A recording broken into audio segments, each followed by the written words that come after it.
המתנה הלוואי שהמדבר יצמיח עשב דשא הלוואי ועוד נשב בצל התאנה הלוואי שלא נכאב ואיש אחיו יאהב הלוואי ויפתחו שוב שערי גן עדן הלוואי ויתמזגו מזרח ומערב הלוואי הלוואי ונחדש ימינו כאן כקדם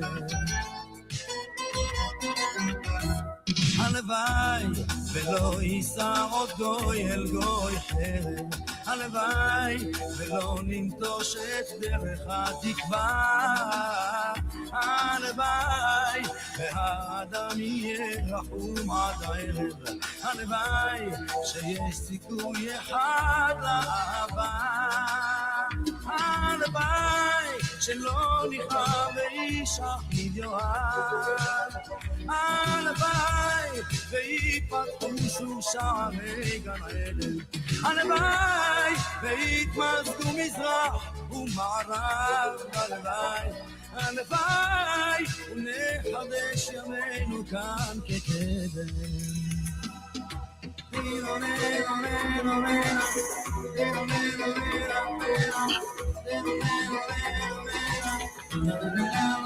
על הגועל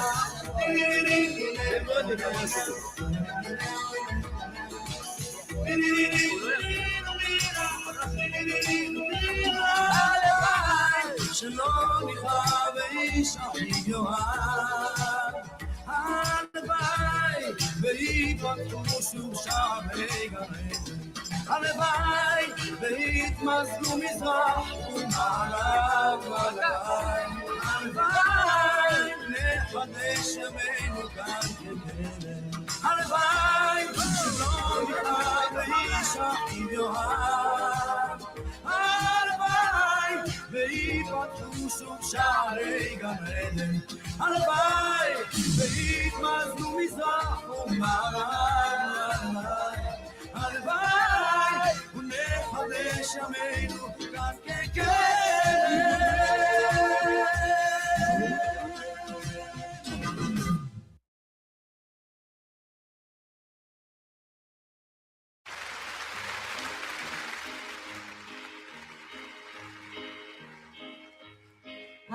הללויה לעולם הללויה ישירו כולם במילה אחת פה תודה הלב מלא בהמון תודה והולם גם הוא איזה עולם נפלא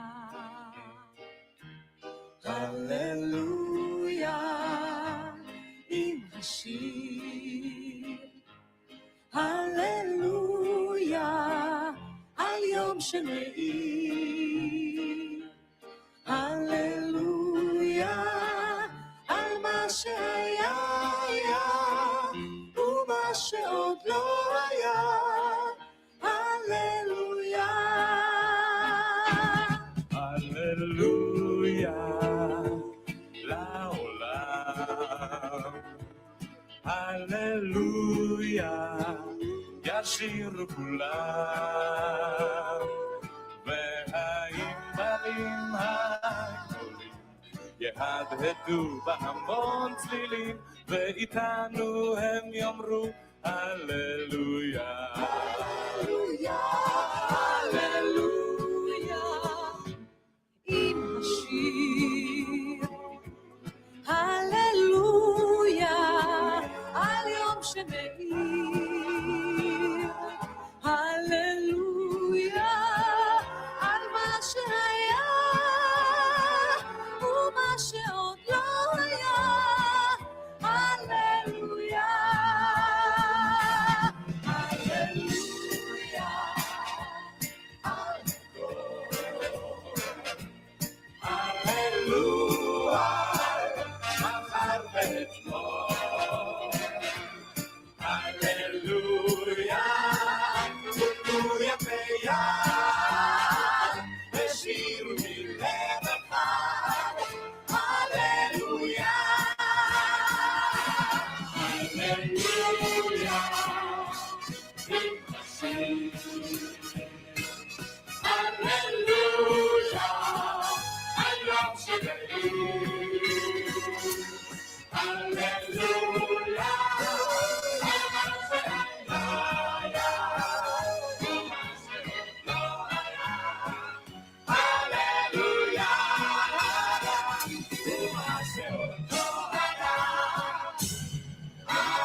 ברכנו השם אלוקינו בכל מעשה ידינו בכל מעשה ידינו ברכנו השם אלוקינו וברך את שנתנו וברך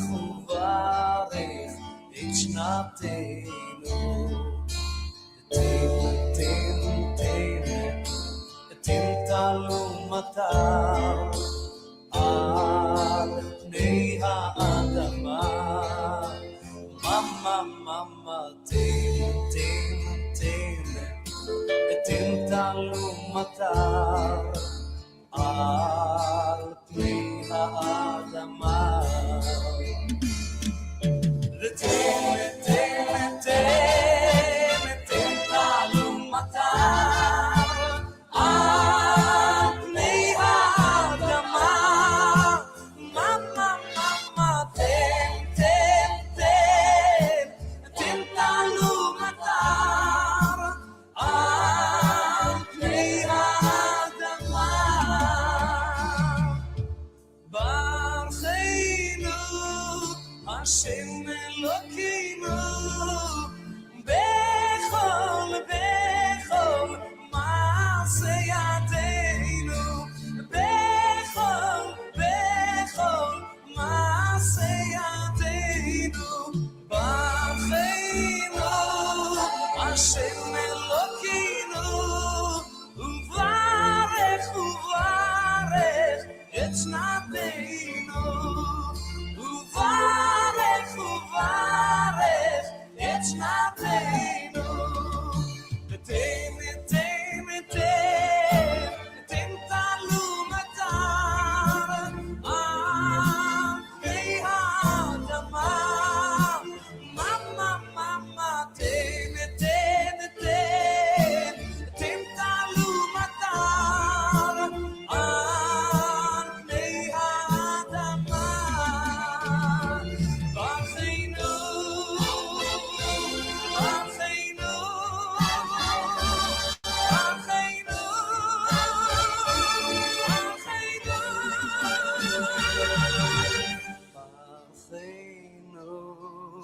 השם אלוקינו בכל מעשה ידינו בכל מעשה ידינו ברכנו השם אלוקינו וברך את שנתנו וברך את שנתנו תן תלומתם על פני האדמה ממה תן תלומתם על פני האדמה ברכנו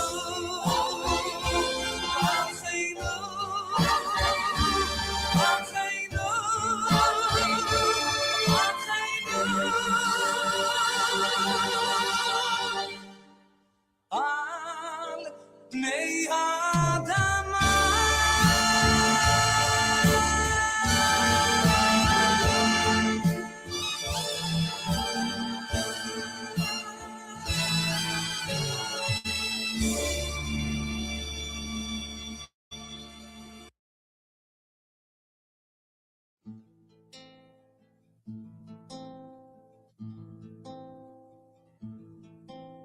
שיר למעלות, אשא עיניי אל ההרים, מאין יבוא עזרי, עזרי מעם השם, עושה שמיים וארץ, אל ייתן למות רגליך, אל ינום שומרך, הנה לא ינום ולא ישן שומר ישראל, השם שומרך, השם צילך, על יד ימינך. יומם השמש לא יככה, וירח בלילה, השם ישמורך מכל רע, ישמור את נפשך, השם ישמור צאתך ובואך, מעתה ועד עולם. שיר למעלות, שא עיני אל ההרים, מאין יבוא עזרי, עזרי מעם השם, עושה שמיים וארץ, אל ייתן למות רגליך, אל ינום.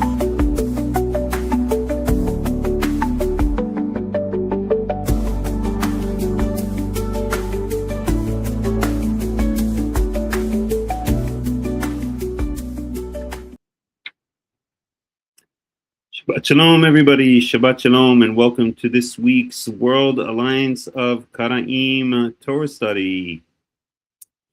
So we have an interesting study ahead. Of course, we're in the middle of Hakham. Last night we had a Passover Seder, a Karaite Passover Seder here in Israel, in the Golan Heights, where I live. We had a nice Seder. A bunch of people came, and we discussed the Exodus. We discussed the verses in the Tanach about the story of the Exodus, and it was very nice. We sat outside and we had some good food and some good conversation and all of this kind of stuff. And we did not do the rabbinical Passover Seder, which a good friend of mine, I shouldn't say a good friend of mine, I should say a friend of a good friend of mine. So a good friend of mine put me in contact with a certain person who he did his PhD thesis, and this good friend of mine knows who I'm speaking about, did his PhD thesis on the Greek influence, the influence of Hellenistic culture on the Judaism of the Second Temple period, or specifically the later Second Temple period. So the Greeks, they took over the land of Israel. They took over the entire Middle East, essentially. When Alexander the Great conquered all of his territory, I don't remember the exact year, but I think it was around he was born in 332 CE, if I remember correctly. So thereabouts. So we'll say 300 BCE, give or take, and conquered the land of Israel from the Persians. And then they began a systematic institution of Hellenistic culture across their entire empire. So Alexander the Great was a proponent of Hellenistic culture. And the generals that took over from him, the Seleucids or Seleucus was the general that took over in the land of Israel, and he also was a proponent of Hellenism, as was the general Ptolemy down in Egypt. So that began a period, the Hellenistic period, or the period of Hellenistic influence in the land of Israel, until the Romans, until the Hashmonaim came in approximately, I think it's around 165 BCE, if I'm not mistaken. And they essentially kicked out the Greeks, the Seleucid Greeks, from much of the territory. That's the Hanukkah story. And so the Hashmonaim, the Hasmoneans, were in control of the land of Israel until the year 63 BCE, when the Pharisees who hated the Hasmoneans, invited in the Romans. Basically, they literally opened the gates of Jerusalem to allow the Romans to come in. So thank you, Pharisees, for allowing the Romans in. Of course, those same Romans would, approximately 140 years later, destroy the Second Temple, which I believe the Pharisees were more than happy about, despite their crocodile tears over it. At any rate, so this particular person who wrote his PhD thesis on the Greek influence, the influence of the Hellenist Greeks over that period in Israel, speaks about, so if you've ever been to a rabbinical Passover Seder, you know that some of the elements of the rabbinical Passover Seder are you have to drink 4 glasses of wine, you recline. In fact, one of the 4 questions, the famous 4 questions of the Passover Haggadah, the rabbinical Passover Haggadah, is why do we recline when we eat on this day, whereas on other days we don't recline? That's the 4 questions, one of the 4 questions. And you have to drink 4 glasses of wine. And it actually says in the Passover Haggadah, once all of these things are done, the reclining, the drinking of wine, and a bunch of other customs, that we've completed the Passover Seder according to its I think it's meaning its laws and its statutes. So they made it sound like this is a must, and in fact, in rabbinical Judaism, it is a must. Okay, so let's look at something called the Greek Symposium. The Greek Symposium. And I'll just read. Actually, let me bring up the window so we can see it. Oops, what's going on here? Circling beach ball, it stopped. So let's bring up the Greek Symposium. Let's learn about the Greek Symposium for a second. And we will see something interesting.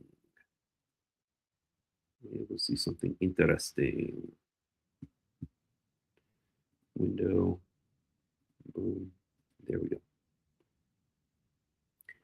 Okay, so what was the Greek Symposium? Make this a little bit larger so you can see it. So the ancient Greek symposium, symposion, drinking together. So sim means together, like Sanhedrin, like synchronicity, like synchronize. Was a formal male aristocratic social gathering centered on drinking, conversation, music, and entertainment, usually occurring after banquet. Held in the andron, the men's room, and that doesn't mean that, like the toilet in the McDonald's or something like that. Held in the men's room. It probably should have been held in the men's room, but no, it was held in the room where men gathered. Participants reclined on couches. Often debating philosophy or politics. If you read through the rabbinical Haggadah, if you've ever attended a rabbinical Passover Seder, which I've been doing since basically I'm a baby, since I grew up as a rabbinical Jew, conservative, not Orthodox, you'll see there's a lot of debates that are quoted from, I guess it would be the Amor Na'im already mentioned. So basically the Mishnaic and the Talmudic rabbis, or maybe it's just the Mishnaic rabbis. At any rate, doesn't matter. The early rabbis, and you see them debating philosophies. For instance, they have a contest as how many plagues actually occurred, always won, of course, by Rabbi Akiva, who was the greatest of the great for them, one of the worst offenders of Torah distortion in the history of Judaism. And so, whatever, it doesn't matter. He wins the debate by saying there were actually 250 plagues at the Dead Sea, when, of course, no plagues are mentioned at the Dead Sea. Neither here nor there. So key aspects of the Greek Symposium derive from sin together and posis, drinking. The event was a structured drinking party was a staple of Greek social life. So a structured drinking party. Well, if you've ever been to rabbinical Passover Seder, that's essentially what it is. It's a structured drinking party. The focus of the rabbinical Passover Seder is the 4 cups of wine. And boy, I'm telling you, you don't want to be around the Seder when it gets into the late evenings. Everyone's either asleep or acting like a complete idiot, mostly asleep. Actually, usually what happens, and like I said, I grew up every year. We did not. In my family, we did not drink a lot. We did tiny, tiny, tiny little glasses. It was unbelievable, almost like a shot glass of wine. But at Passover Seder's that I've been to over the years, basically what happens is, so the focus, everyone's waiting for the meal. So you start in my Passover Haggadah, which was this sucker right here. Let's see. Oops.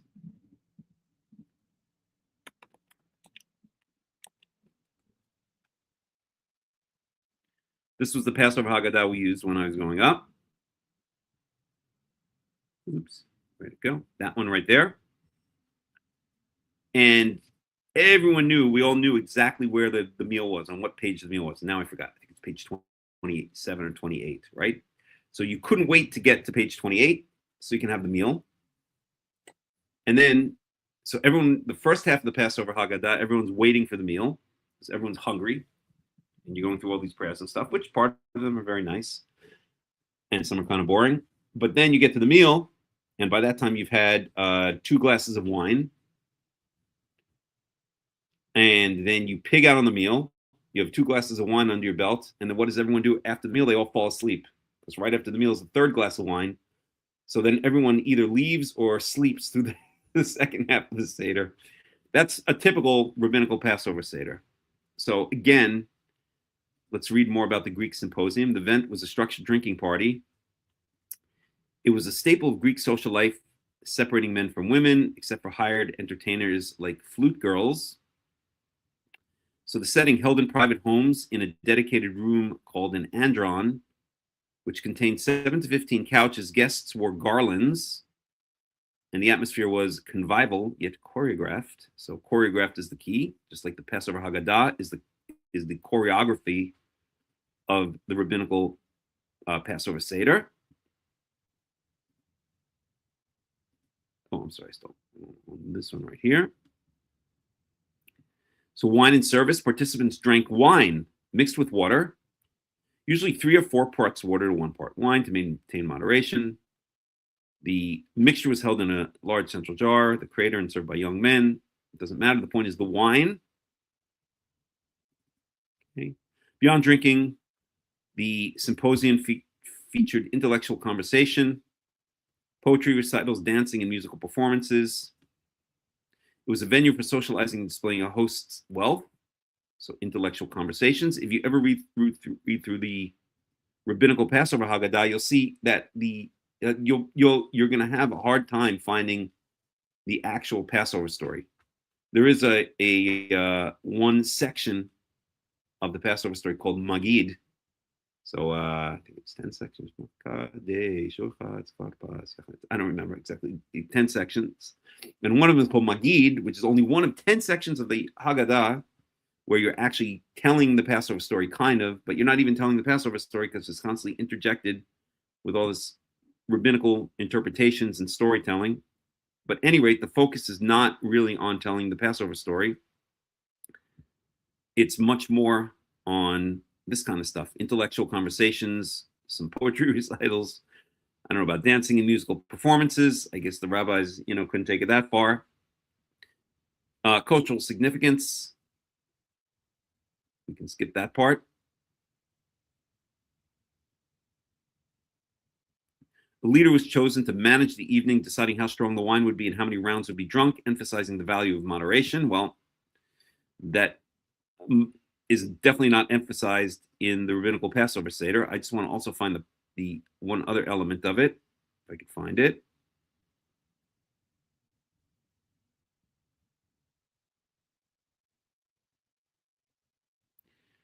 Games, musical performance, exclusion of citizen run at the Comos. exclusion of citizen women. I can't find it right now, but another element of it, maybe we'll ask AI, was that they reclined. They reclined. So let's ask AI, did during Greek symposium, did people recline?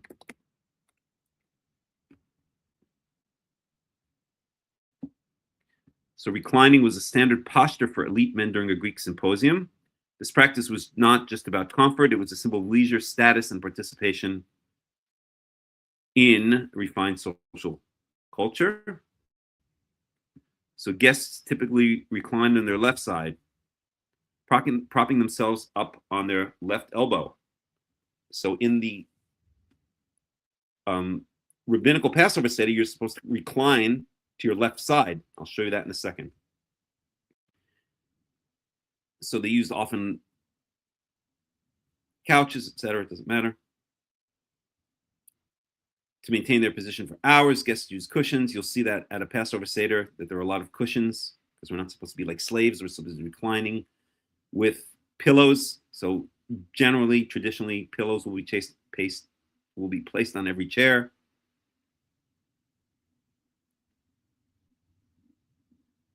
And so on.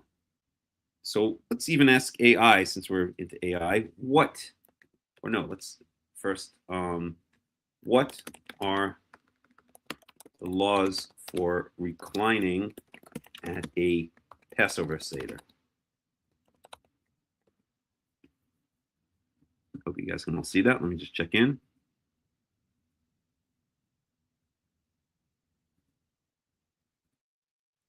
In Jewish tradition, the act of reclining during the Passover Seder is known as Haseva. It is a central ritual required to fill the obligation of appearing as a free person or royalty. Wow, I wonder where they got that from. We saw that in the Greek Symposium, that also the people reclined. And we saw in the Greek Symposium that they reclined to what? To the left.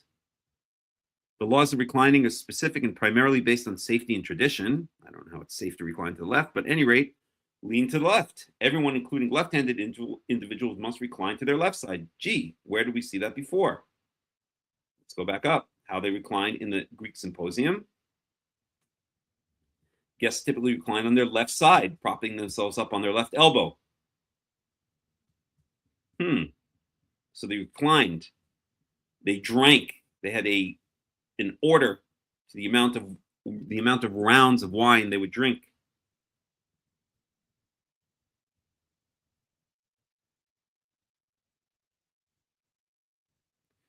Must lean on a physical object such as a cushion. We saw that in the Greek Symposium. They had cushions placed on the chairs, on the couches.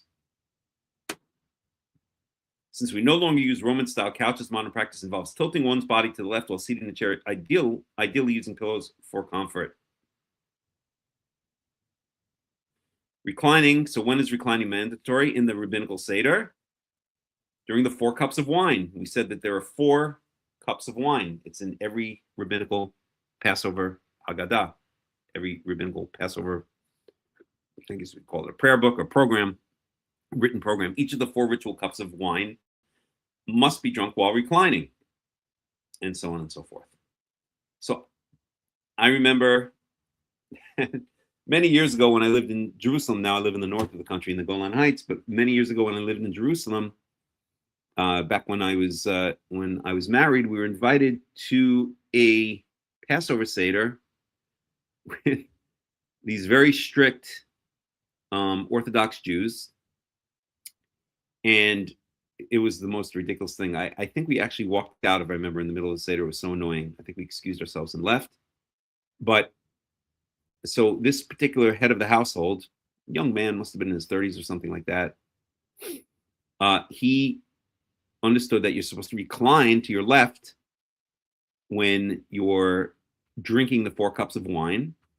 And I guess he'd read somewhere, I don't know which book of halakha, which Jewish law book it's in, but he read somewhere that reclining only means that you must be tilted to your left at a greater than a 45-degree angle.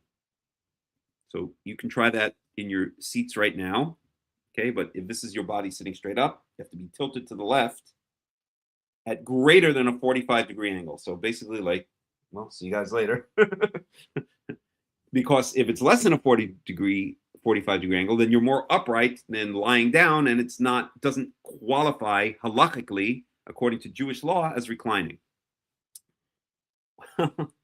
This guy, when he drank his 4 cups of wine, would lean over to like a 50-degree angle or something like that. So he was like this, okay? And then his wife would come over and try to pour the glass of wine in his mouth, because you're supposed to be reclining while you drink the wine. So I encourage you to try this at home, or maybe I should say don't try this at home, because what's going to happen is it's basically impossible to drink while you're in that position. If you don't choke, for sure you're going to get the wine all over your clothes and the floor and the couch, and that's exactly what happened. It was all over the place. It was the most ridiculous thing I've ever seen in my life. So that's how ridiculous. Shalom Rav, Shalom Lecha, Mehemet Kuglu. It was the most ridiculous thing I've ever seen. And it was just an embarrassment, which, of course, that's what rabbinical Judaism is. It's an embarrassment. It's a Hellenistic embarrassment. Yes, it is. So I think we get the idea. So the next time you go to a rabbinical Passover Seder, and by the way, I did go to rabbinical Passover Seder this year just because out of nostalgia, and because I grew up going to rabbinical, all right, so out of nostalgia, and also because rabbinical Passover was not on the same night as Karaite Passover. So we spoke about this in the Passover class, which you can go look up on the World Alliance of Qara'im YouTube channel, or the Karaite Insights YouTube channel, if you want to watch the Passover class. So, so I went, and it's a lot of fun. I'm not going to say it's not a lot of fun. And the family I went to, they're super fun, super nice people.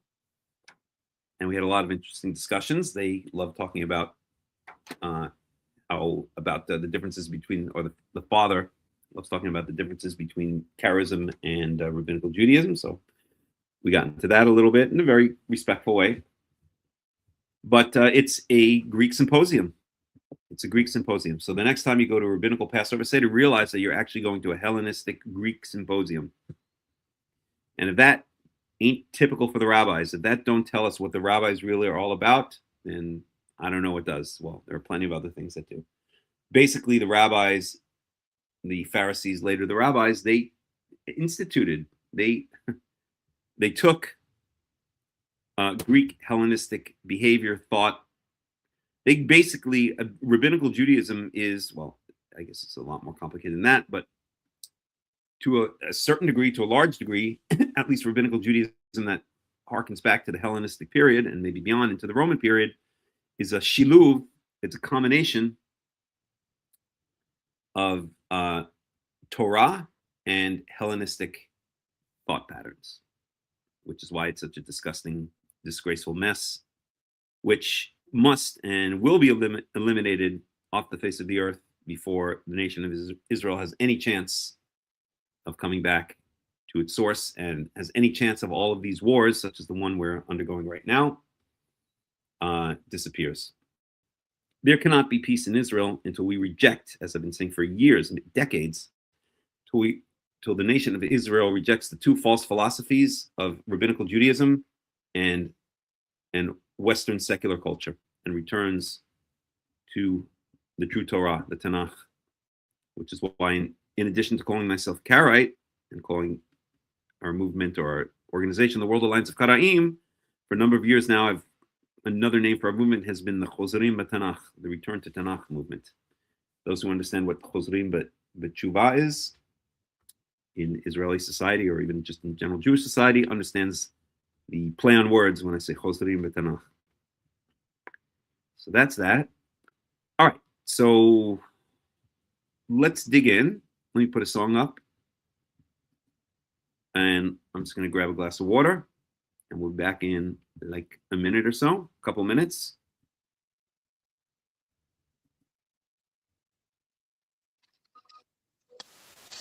This one.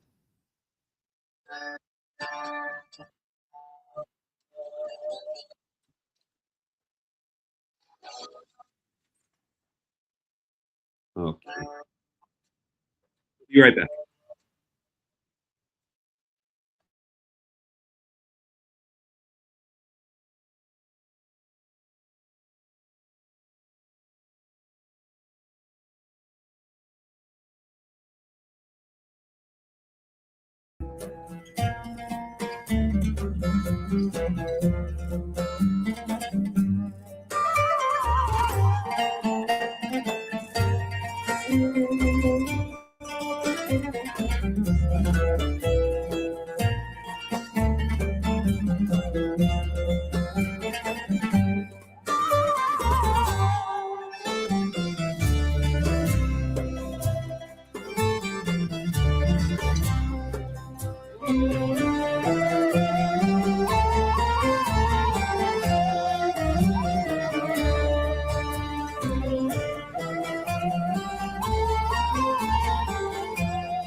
Okay, we are back. So let's start digging into our study. Any questions, any comments so far? Have you guys attended any Greek symposiums lately? Or rabbinical seders? Pretty much the same thing. Okay, let's dig in now. We're going to do a little bit of biblical archaeology. So let's dig into that. Let me share the screen again.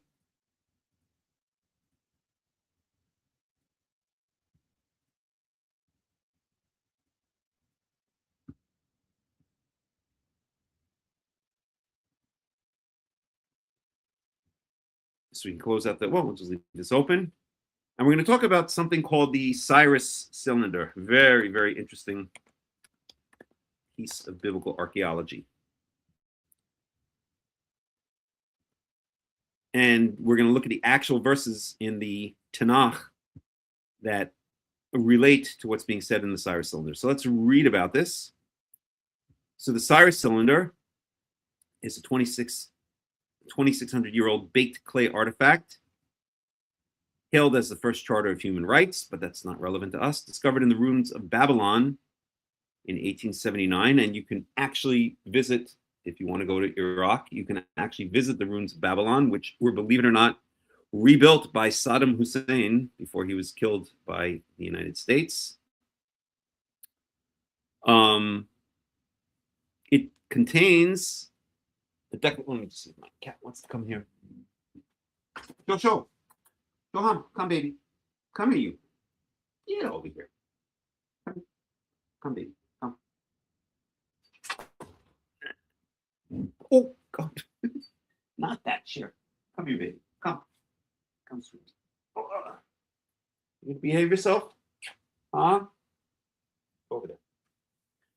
Okay, so it contains a declaration in Akkadian, which is a early Semitic language, early and later. Cuneiform script. We know what cuneiform is, right? Cuneiform is etched into wet clay with a stylus, used by the Persian king Cyrus the Great. We'll maybe talk about it a little bit after his conquest of the city of Babylon in 539 BCE. So just to put this in context, so the Babylonians, they exiled the Jews, many of the Jews, they destroyed Jerusalem, destroyed the temple, the first temple, and exiled the Jews in 586 BCE. The Babylonians had actually teamed up with the Medians to conquer the Assyrians. Well, we don't need to get into all the details. At any rate, to make a long story short, the Medians then conquered the Babylonians. I don't remember the exact year offhand. I'd have to look it up. But within a couple of decades afterwards, that was the end of the Babylonian Empire. And then the Persians conquered the Medians. The Persians and the Medians were both essentially tribes of the kind of the general, that general area up in the Zagros Mountains of western Iran, and then the plain beyond. Well, the Medians and the Persians both lived in the Zagros Mountains. The Medians up further north, the Persians further south. To make a long story short, and that's why often the Medians and the Persians are spoken about together, because they were essentially part of the larger set of tribes that occupied modern-day Iran. But the Persians eventually gained control, and the king that did this, that essentially created the Persian Empire, was this King Cyrus, also known as Cyrus the Great. Very interesting, a bunch of history there, how he did it, and the entire Persian dynasty that remained in control until Alexander the Great conquered the Persians. The Greeks and the Persians were arch enemies for a while, and eventually the Greeks, Alexander the Great, conquered the Persian Empire, basically just completely destroyed the Persian Empire. At any rate, neither here nor there. So let's get back to the Cyrus film. The point is that Cyrus was he was the first king of what's called the Achaemenid Persian Empire.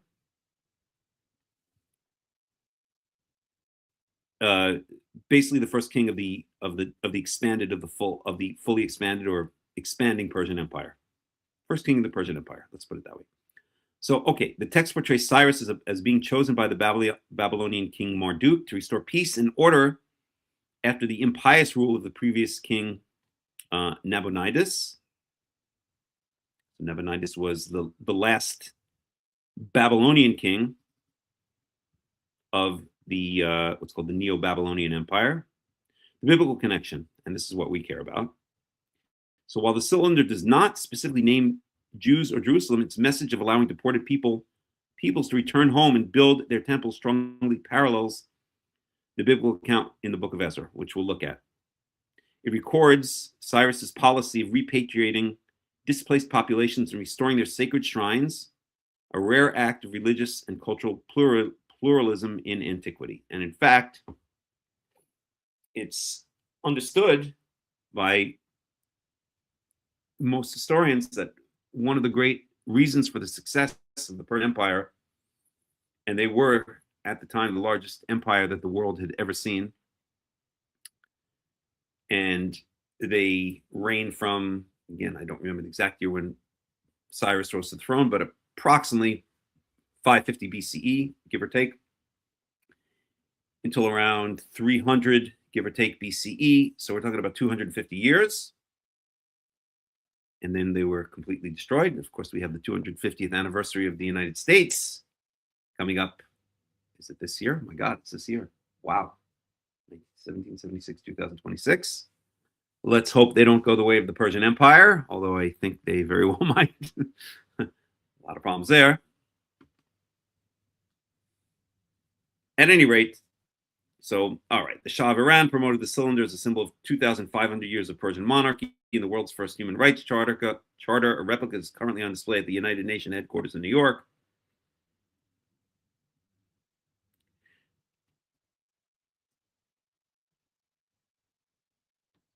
And so on and so forth. Okay, so the original artifact is housed in the British Museum. So let's, yeah, we could do this. Would you like to explore the differences between the cylinder's text and the biblical version in Ezra? Well, what I would like to do is get the actual text. So let's give them a yes. Do I click on this? Yes. I think I just click on this. Differences of similar text and biblical version in Ezra. Sure, let's go for that. And hopefully it'll bring up the actual text in the cylinder that we want to focus on. And by the way, let's get a look at this, at the cylinder. So Cyrus cylinder.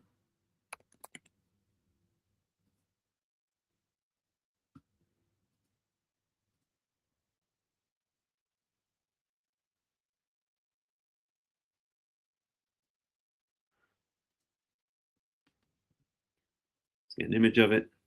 So there you go. Okay, that's the Cyrus cylinder. You can see the cuneiform. So the primary difference between the Cyrus cylinder and the Book of Ezra is their religious and geographic focus. While they describe the same general Persian policy of repatriation and temple restoration, each text attributes these actions to a different deity and prioritizes different regions. So I would like to get the actual text. So, but at any rate, the Cyrus cylinder credits the chief Babylonian god, Marduk, with choosing Cyrus to restore order. Focuses on restoring Babylonian cult centers and deities like those in Susa and Ashur. Oh, this is so annoying with the ask about thing. I could do it like this. Okay, restoring idols. Scribes returning the statues of various gods to their original sanctuary. Let's just read the actual full text of the Cyrus cylinder.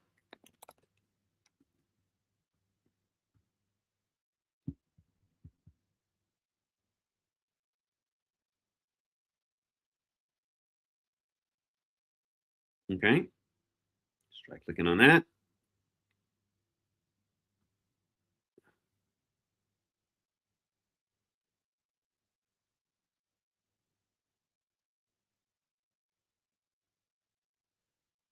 Let's see if we can find it. Cyrus's prayer, building activities.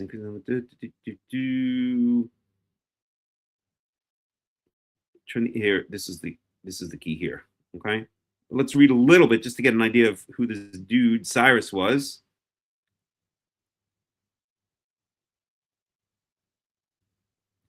So Marduk, that of course was the god that the false god that Cyrus worshipped as the head of the pantheon. That's where you get the name Mordechai, for instance. So all the people of Sumer and Akkad who had become corpses, he was reconciled and had mercy upon them. He searched everywhere. This is Marduk, searched everywhere, and then he took a righteous king, his favorite, by the hand. He called out his name, Cyrus, king of Anshan. So Anshan is that region, was that local. So Cyrus's father was the king of Anshan. It's a province. I think it's a province even in modern day Iran. It's still called Anshan. It's essentially where the Persian Empire grew out of and eventually conquered the Medes under Cyrus. He pronounced his name to be king all over the world. He made the land of Gutium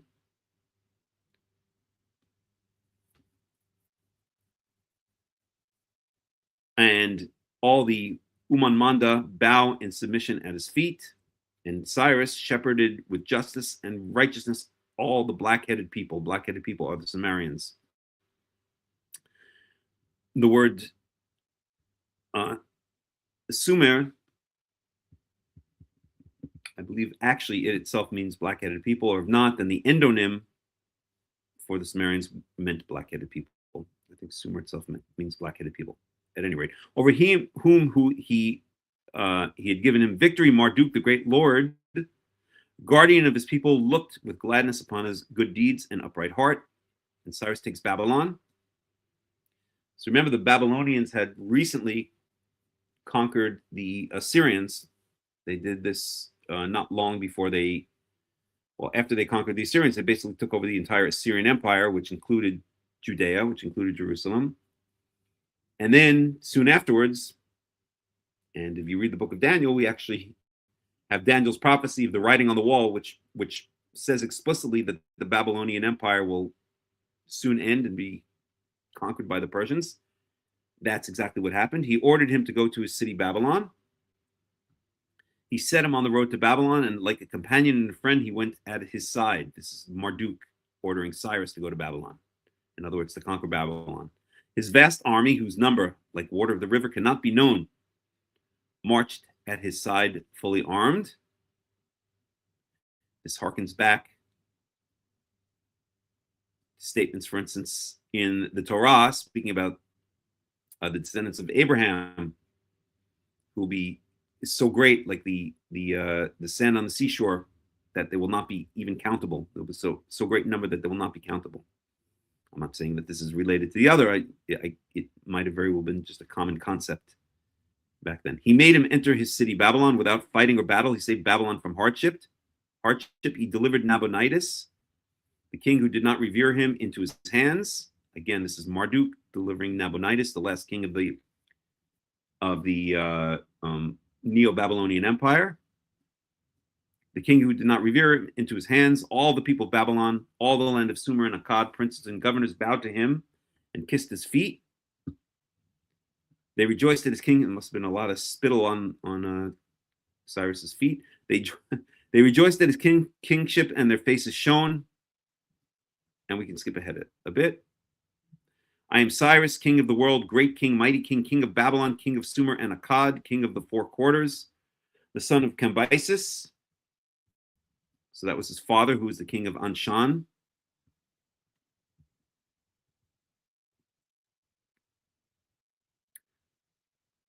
And there's a descendant of Cambyses, also called Cambyses, that leads to the whole thing, that ultimately leads to the rise of another king that's mentioned in the Tanakh named Dariavesh. At any rate, let's go ahead. I took up my lordly abode in the royal palace amidst rejoicing and happiness. This is, of course, talking about himself. Marduk, the great lord, established as his fate for me a magnanimous heart of one who loves Babylon, and I daily attended to his worship. My vast army marched into Babylon in peace. I did not permit anyone to frighten the people of Sumer and Akkad.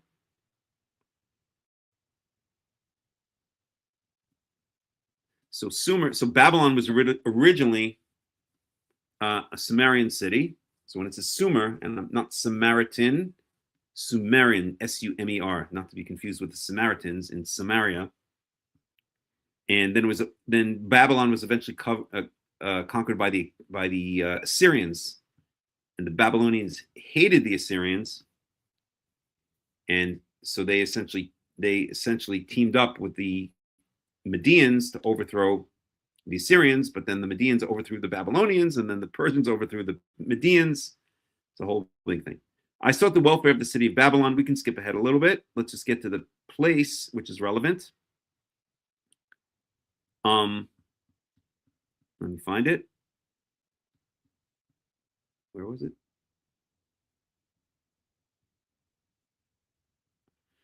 Where was it? Here we go.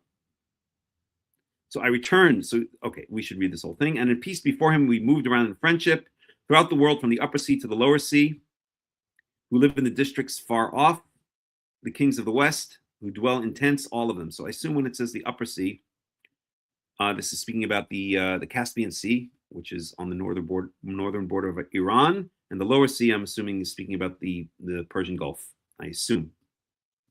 Who live in the districts far off, to the kings of the west, who dwell in tents, all of them. Brought their heavy tribute before me, and in Babylon they kissed my feet, from Babylon to Ashur and to Susa. Susa is Shushan, that's mentioned in the book of Esther. It was the summer. I believe the summer, was it the winter? I believe it was the summer capital of the Achaemenid, in other words, of the Persian Empire. The winter capital being Persepolis, which was destroyed by Alexander the Great. That was really the capital of the Persian Empire, and so on and so forth. Okay, so it's talking about a bunch of gods. I return. This is the key here. This is the key verse that's usually understood as giving reference to what Cyrus did, which we'll look at for the Jews, which we'll look at briefly in the book of Ezra. I return the images of the gods who had resided there to their places, and I let them dwell in their eternal abodes. I gathered all their inhabitants and returned to them their dwellings. In other words, the Babylonians had been very harsh on their subjects. They did not allow, they basically stole all the gods of the various kingdoms that they conquered and brought those gods to Babylon. And now Cyrus is returning the gods to these various temples. He's conquered a whole bunch of kingdoms, and he's returning the gods to their various temples and allowing each kingdom to worship their own gods. In fact, he wants the kingdoms to worship their own gods, as we'll see in the book of Ezra, because the more the merrier. The more gods that are faithful or that are friendly towards Cyrus, then the better. The more Cyrus feels like he has protection from a larger pantheon of gods. I shouldn't say pantheon because that implies it's all one set of gods, but from more gods. In addition, at the command of Marduk, the great Lord, I settled in their habitations in pleasing abodes the gods of Sumer and Akkad, whom Nabonidus, to the anger of the Lord, had brought into Babylon. So, in other words, he's saying that Nabonidus, that's the last king of the Babylons, had taken the gods of Sumer and Akkad, of the Sumerians and the Akkadians, and brought them to Babylon. He stole their gods. And now, so basically what this is saying is Cyrus is returning the gods to the kingdoms that the Babylonians had, when they conquered kingdoms, had taken all the gods, meaning the idols, and brought them to Babylon, right? As a sign of conquering. My God is stronger than your God. But Cyrus took another approach and allowed and returned these gods to their native places, therefore winning the favor of the kingdoms that he conquered. And that was kind of the way that the Persians ruled over their empire. They didn't rule over them harshly, in a harsh manner. They ruled over them by trying to establish good relations with them. And that's probably one of the reasons they were able to have rule over so many empires, or so many kingdoms, I should say. The book of Esther, of course, mentions 127 provinces from Hodu ad Kush, from India, or at least the Indus River Valley, which is in modern day Pakistan, no, modern day Afghanistan, I believe, to Kush, which is Ethiopia. But really, there were satrapies. And so I think there were 20 satrapies in the Achaemenid Empire. Doesn't matter, either here nor there. May all the gods whom I settled in their sacred centers ask daily of Bel and Nabu that my days be long, and may they intercede for my welfare. So we see here the reason that he returns all the gods. He's being kind to these gods. He was an idol worshiper, so he believed that these gods had some kind of power, and maybe not as powerful as Marduk, but that they had some kind of power, and the more people and the more gods rooting for him, then the better off he would be. As for Cyrus, the king reveres you, and Cambyses, his son, and so on and so forth. Okay, now let's look very briefly at the book of Ezra and see how this relates to Jewish history. So let's get over to the book of Ezra.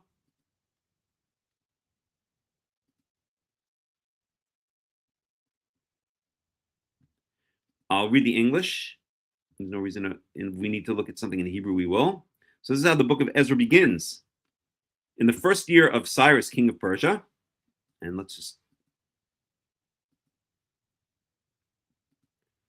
ask Rabbi AI, the only rabbi I trust. Hello, Rabbi AI, what happened to you? Uh-oh, there we go. So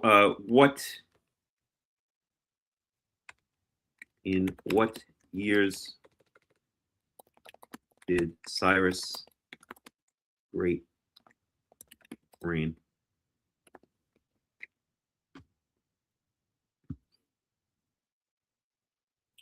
So 559 BCE to 530 BCE. So 559 to 550 BC, he began his reign as the king of Anshan, a region in modern-day Iran, while serving as a vassal to the Median Empire. In 550, after successfully rebelling against and defeating his grandfather, the Median king Astyages, Cyrus founded the Achaemenid Empire and ruled as its supreme monarch until his death. So for 20 years, essentially, he ruled over the expanded Persian Empire.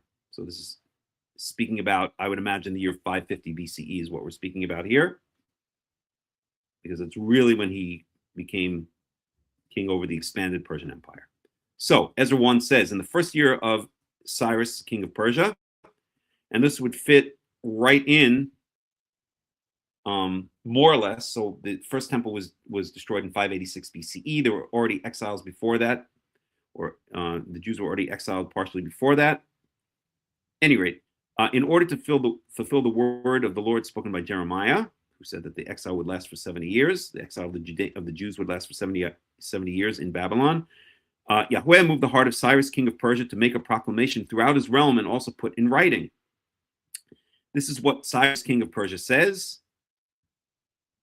Yahweh, the God of heaven, has given me all the kingdoms of the earth, and he has appointed me to build a temple for him at Jerusalem and Judah.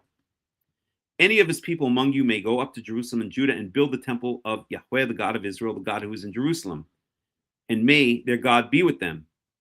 And in any locality where survivors may now be living, the people are to provide them with silver and gold, with goods and livestock, and with free will offerings for the temple of God in Jerusalem. Then the family of the heads of Judah and Benjamin. So Judah was exiled, and the kingdom of Judea consisted essentially of the tribes of Judah and Benjamin. So it's speaking about the exiles in what was Babylon and now Persia. And the priests and Levites, everyone whose heart God has moved, prepared to go up and build the house of the Lord in Jerusalem. All their neighbors assisted them with articles of silver and gold and with goods and livestock and with valuable gifts, in addition to their free will offerings. Moreover, King Cyrus brought out the articles belonging to the temple of the Lord, which Nebuchadnezzar had carried away from Jerusalem and placed in the temple of his God. Cyrus, king of Persia, had them brought by Mithredath, the treasurer, who counted them out to Sheshbazzar, the prince of Judah. So we see, and then we have a list of names of those who returned, including most famously Zerubbabel and Joshua, the priest. So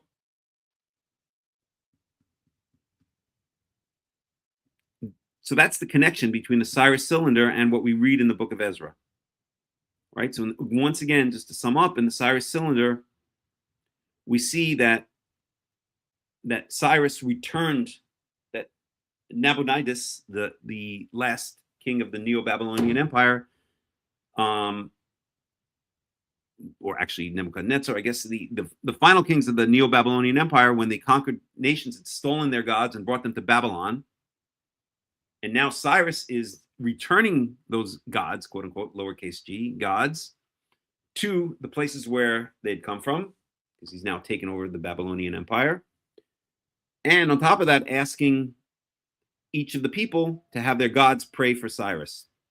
And that is very much in line with what we see here, that he encourages the Judeans to return to Jerusalem and rebuild the temple. Again, this is Cyrus speaking, and this is in the first year of his reign. Yahweh, the God of heaven, has given me all the kingdoms of the earth, and he has appointed me to build a temple for him at Jerusalem in Judah. Any of his people among you may go up to Jerusalem and Judah and build the temple of Yahweh, the God of Israel, the God who is in Jerusalem, and may their God be with them. So he can't return the idols to the house of Yahweh because we don't worship idols. Well, at least we're not supposed to be worshiping idols. But what he does return is brought out the articles belonging to the temple of Yahweh, which Nebuchadnezzar had carried away from Jerusalem, and placed them in the temple of his God. And it speaks explicitly, it gives a list in the end of the book of Jeremiah, exactly, or the end of the book of 2 Kings, exactly what items had been taken from the temple. And so Cyrus orders that they be brought out and returned to the temple in Jerusalem. Very much in line with what we see in the Cyrus cylinder, where he's returning the gods to their original temples, thereby winning the favor of those peoples and their gods. Again, since we didn't have an idol, we didn't have a god, lowercase g, to be returned to our temple, he takes out the vessels that have been stolen by Nebuchadnezzar and gives them to the Jews to go back to Jerusalem so that they could rebuild the temple. And in fact, they do rebuild the second temple. That's spoken about in both the books of, really in the book of Ezra. Okay, interesting stuff. Any questions, any comments?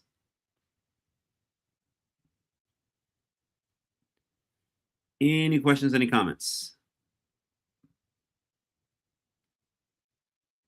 If not, then we will take a break for a minute, and then we're going to we'll continue learning the book of Zechariah, the book of Zechariah. So see you guys back in just a couple of minutes. Put up a bit of music, and you will take a break.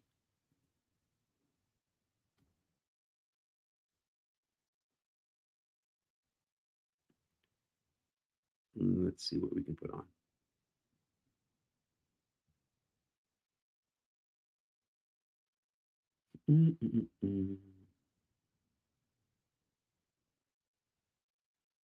Sure that works. I'll put that at the end.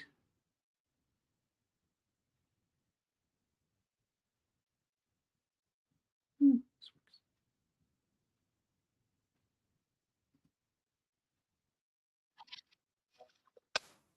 So we'll be right back.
Hey, we're back. We're back.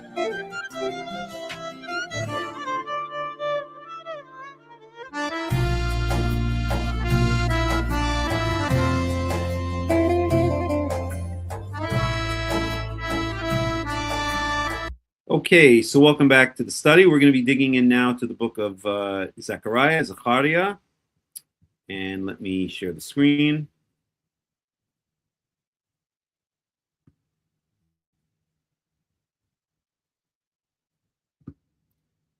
So we are up to chapter 6 in Zechariah. Let's just get a little review of what we studied last week in chapter 5.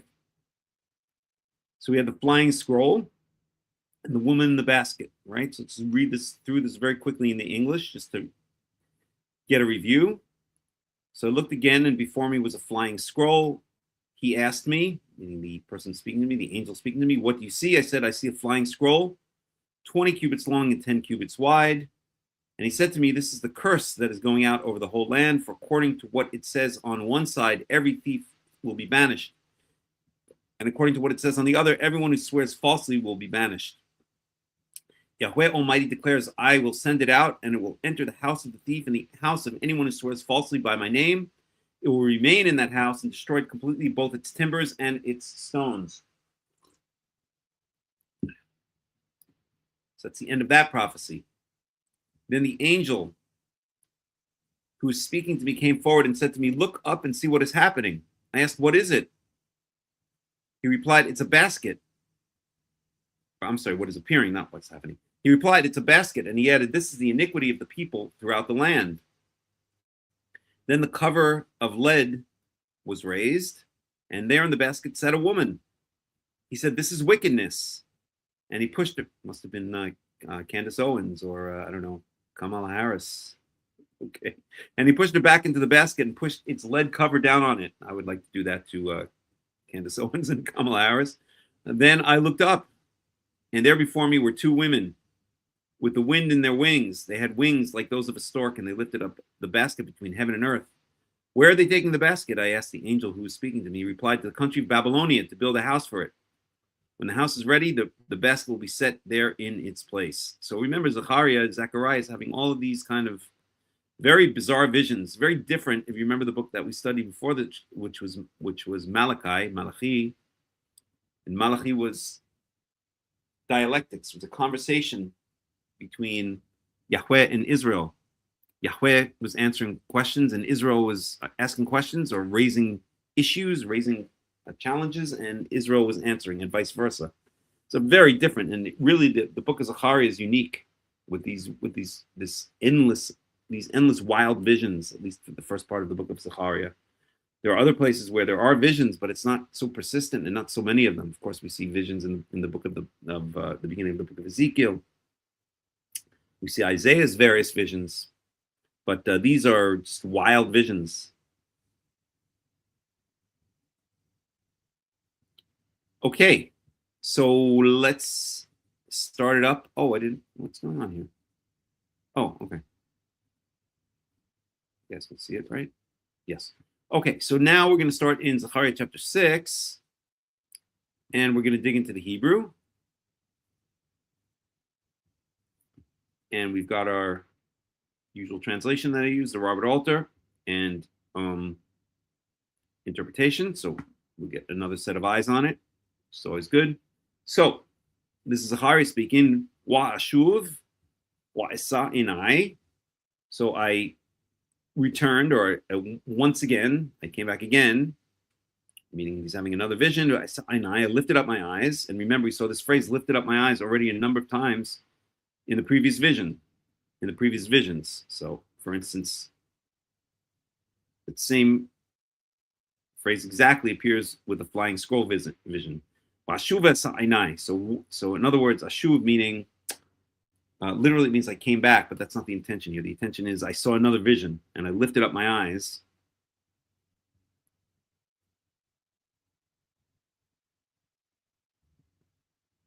Wahine arba markavot yotzot miben shnei heharim.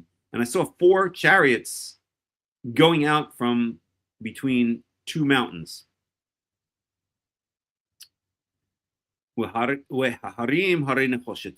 And these mountains were made of brass, of bronze.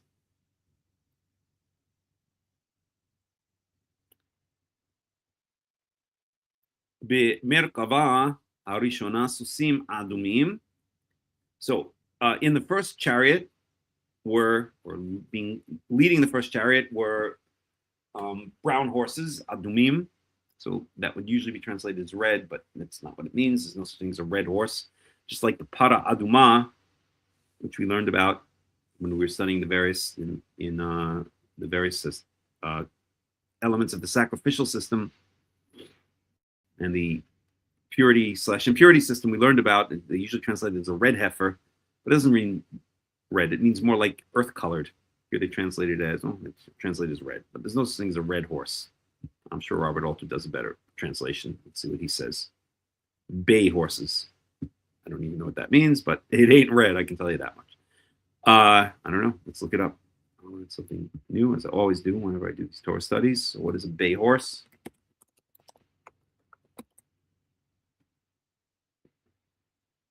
So reddish brown to brown body with black points. So let's get an image of a bay horse. So light reddish brown to dark chocolate light brown. So it's basically a brownish horse, right? Some images. So it ain't red, right? It's not the color of a red M&M, that's for sure. So that's what's meant by red. It really means kind of earth colored, maybe blood colored. Okay. Ubemerkava shenit susim shorim, and leading the second chariot were black horses. Bemerkava shlishit. So remember, we see there are four chariots. Bemerkava shlishit susim levanim. Bemerkava harevi'it susim berudim mutzim. So the third chariot was being led by white horses, and the fourth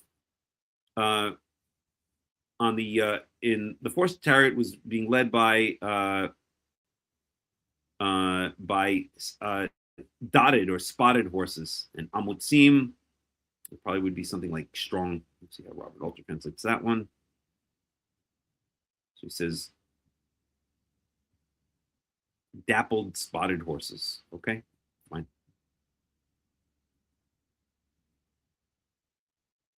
The same word appears, if I'm not mistaken, in Genesis. Let me just confirm that. Yeah. So, well, I won't get into the whole thing right now, but when Jacob has plotted to despoil Lavan of his wealth, he does this whole thing where he separates these akudim, nikudim, berudim, the striped, speckled, and mottled. That's why they're translating it there, but it's the same word, berudim. Bulls out, and those eventually, and then he puts he makes them look at I guess with striped sticks while they were mating, and so that somehow makes more of these types of bulls/cows be reproduced, and he ends up getting all of Lavan's wealth. So it's the same word. One is the same word being used here. Okay, so translating here as mottled, here as the NIV is translating it here as spotted, and Robert Alter is translating it as spotted. Okay, so we get the idea. Okay, so those are the four chariots. So we've got one with reddish brown horses, one with black horses, one with white horses, and one with spotted horses. Wa'an wa'omar el hamalach hadover bi, and I responded and said to the angel that was speaking to me. It's a very common phrase we're seeing here in the book of Zechariah, right? That the angel shows him something or says something, and then he responds and says, "Ma'ela Adonai, Adoni, what are these, my master?" I think we see that same language, if I remember correctly, in Zechariah chapter 1. Just find it, just to show how consistent these visions, not the actual content of the vision, although the first vision we saw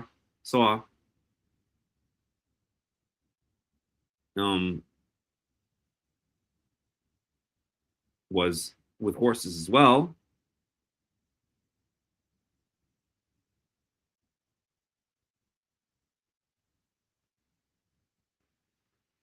Right? Ma el Adoni. It's the same words, basically word for word. What are these, my master? This is the first vision that we saw of the main horse among the myrtle trees, and then a whole bunch of horsemen on horses behind them in different colored horses. Okay, so there's a lot of structural repetition. Ma el Adoni. It's the same words exactly. Verse 5. Wi'an hamalach va'yomer elai. So the angel answered and said to me, El arba ruchot hashamayim. These are the four winds of the sky, four winds of the heavens. Yotzot mehit yatsev al adon kol haaretz. That have gone out from sitting before or being stationed before the master of all the earth, of all the world. Of course, speaking about God. Asher ba hasusim hashachorim yotzim el eretz tzafon. And the black horses, meaning that the black horses were, or specifically the black horses are coming out of the lands of the north. Wahalivanim yatsu el acharehem. And the white ones were coming after them. Birudim yatsu el eretz hateman. I'm sorry, I should say not from the land of the north here, to the land of the north. So the black horses went to the land of the north, and the white horses followed after them. And the spotted horses went to the land of the south. But it's Atiman. That's where we get the word Yemen from. So related to the word Yamin, which means to the right. Because that was south was considered to the right, because if you're looking at the rising sun, which is where essentially time and direction were measured, then the south is going to be to the right.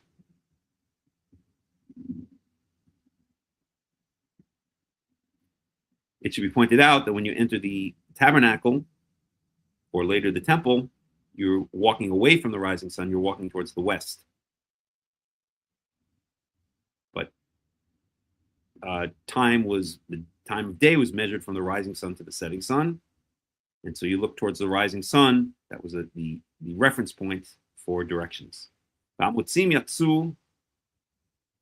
so the spotted ones went out. Oops. So then the spotted ones went out and tried to, or attempted to walk throughout all of the land.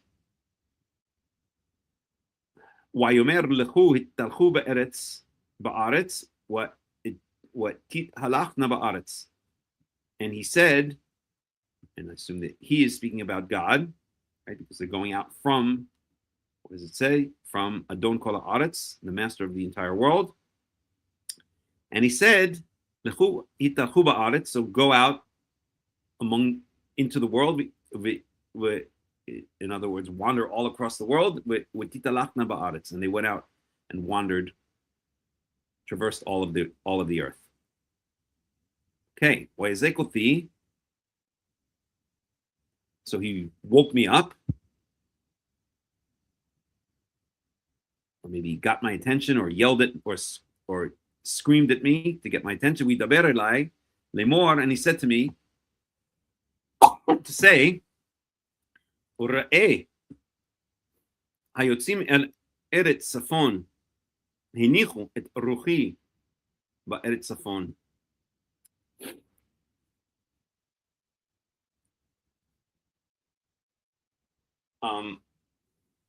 So is this? I believe this is God, quote unquote, God speaking to Zechariah, saying, "Behold, those that went out to the land of the north, which we saw were the black horses, followed by the white horses, went to the land of the north. They caused my spirit to rest in the land of the north." All right, let's get a little bit of translation and interpretation and try to figure out what's going on here. Let me just check in to see if there are any comments or questions.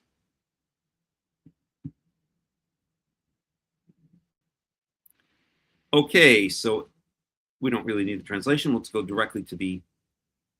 So we saw, well, we'll go with the translation just so we can get, again, the context and review it a bit. "And again, I raised my eyes and saw, look, 4 chariots were going out from between 2 mountains, and the mountains were mountains of copper." Okay, copper mountains. It's probably wise not to translate these details into any symbolism. The gap between the 2 mountains provides a dramatic entrance point for the chariots, and the fact that these mountains are copper highlights their supernatural character. Good. I actually agree with that statement, which I usually do with Robert Alter. He's very good. The first chariot had bay or red horses, right? Ruddy horses. And the second chariot, black horses. And the third chariot had white horses. And the fourth chariot, dappled, spotted horses. And I spoke out and said to the messenger speaking to me, "What are these, my lord?" And the messenger answered and said to me, "These are the 4 winds of the heavens, going out from standing in attendance before the master of all the earth." Okay. 4 winds of the heavens. So this is the idiomatic expressions for the 4 corners of the heavens. Wind can mean direction in Hebrew. The literal sense needs to be preserved in this case because the 4 chariots rushing off in 4 directions appeared to be the embodiment of winds, which have been standing in attendance before God. Okay. In which the black horses go out to the land of the north, and the white ones have gone out to the western sea. Let me look at that again in the Hebrew.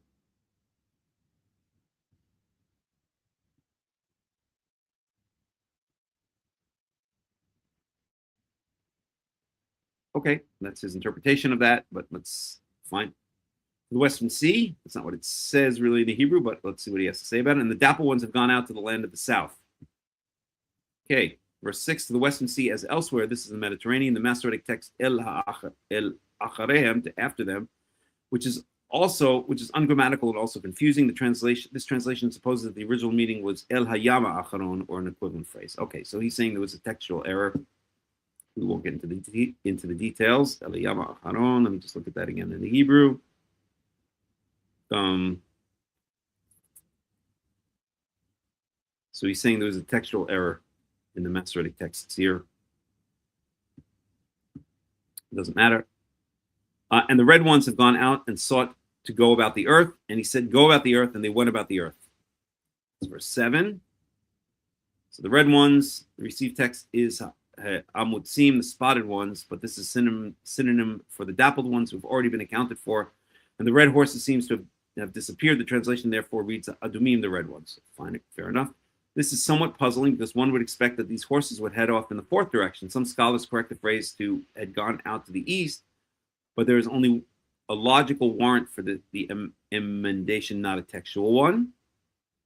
Okay, anyway, he's speaking about a bunch of textual errors and things that don't exactly make sense, but we've seen so far that this is somewhat typical of the book of Zechariah. A lot of things don't really make sense. These are kind of wild visions, right? If we didn't know better, we'd say the guy was on mushrooms, something like that.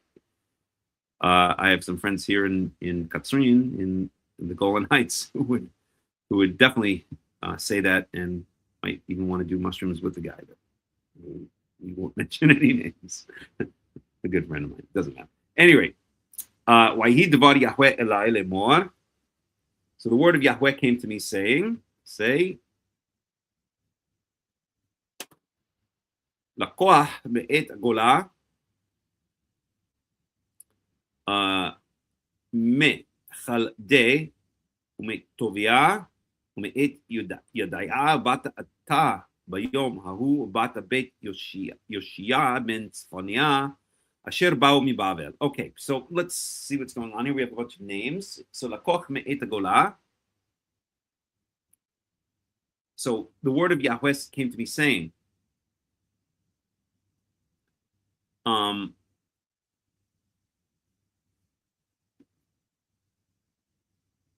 So take, or this is really not a command in form.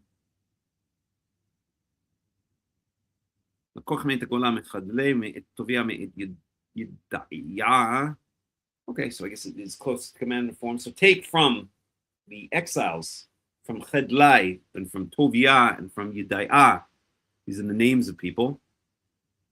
Ubatata beyomahu, and you shall come in that day. Ubata beit Yoshia ben Tzfaniah, and you'll come to the house of Yoshia ben Tzfaniah, Asher ba'u min Bavel, who came from Bavel. All right, so what's going on here?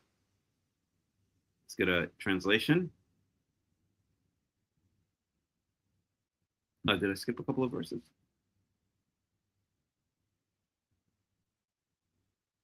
Yeah. Oh, yes, we did skip a verse. Okay, so he summoned me and spoke to me and said, see the ones going out the north, and pleased me in the land of the north. So that's not literally what it says. It says, have rested, caused my spirit to rest in the land of the north. But let's get Robert Alter's interpretation. Again, these are very difficult prophecies to unpack. And if you look at different interpreters, you're going to get a lot of different interpretations. So it is from the north that the destruction comes, and that is probably, and this is probably a prophecy of doom. So take from the exiles. The object of taking does not appear until the beginning of the next verse. It seems that some of the returning exiles brought substantial riches with them. So take from the exiles from Hildi and from Tobiah and from Jediah who have come from Babylonia, and as for you, on the day you shall come to the house of Josiah, son of Zephaniah.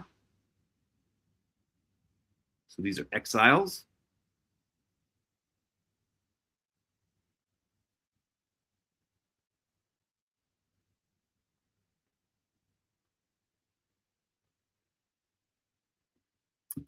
Verse 11.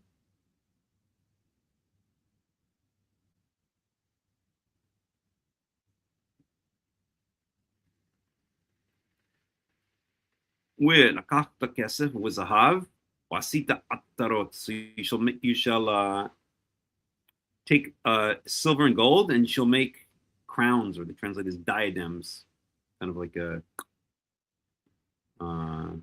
what's called crowns. ושמת בראש יהושע ben Yehotzadak, הכהן הגדול. And you shall place it on the head of Yoshua ben Yehotzadak, the Kohen Agadol.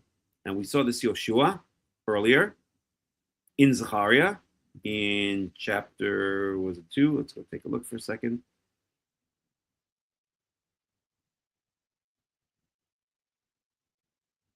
One second.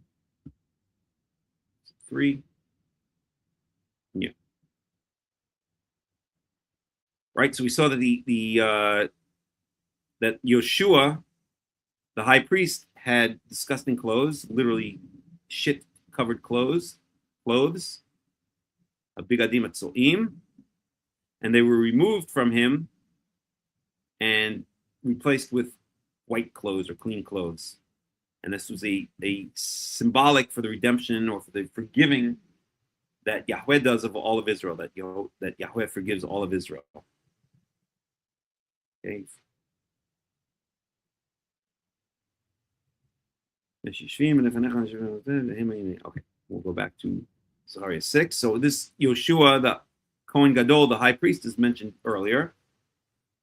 So so this seems to be a kind of almost a similar kind of prophecy by placing the crown of silver and gold on Yehoshua ben Yotzadak, the high priest. This is again speaking about the redemption, of the forgiving by Yahweh of Judea, of Jerusalem. All right, let's go on. Wilmat elau lemor, and you shall say to him, Ko amar Yahweh Tzevaot, so says Yahweh of hosts. We'll just leave that translation to saying, Hine ish tzemach shemo umitaktav yitzmach bana et echal Yahweh, saying, behold, there is a man whose name is Tzemach, and under him and under his rule, he shall yitzmach, shall flourish, and he shall build the temple, or the temple of Yahweh. Okay, so what's going on there? Let's take a look. So, and you shall say to him, saying, thus says the Lord of armies, saying, here's a man named Branch, and from his place it shall branch out, and shall build the Lord's temple.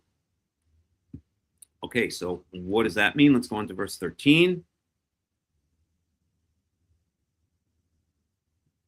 And he will build the temple of Yahweh, and he will lift up glory. He will raise up glory, cause glory to rise up. And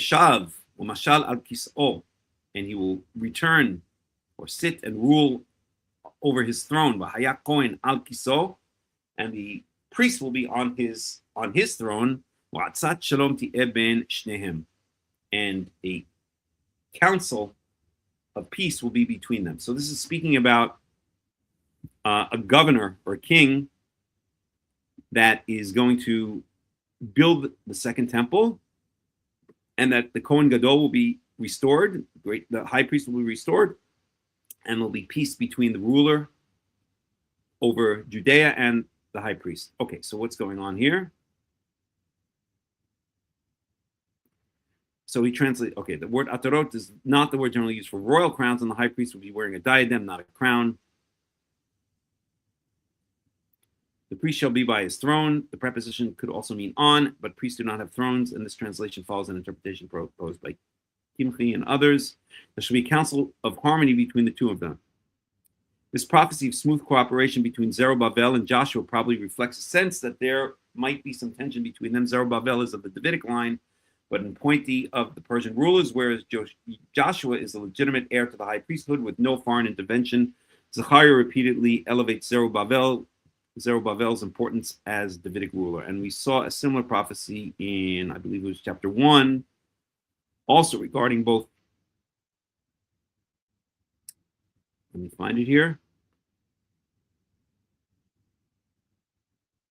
It was chapter 2.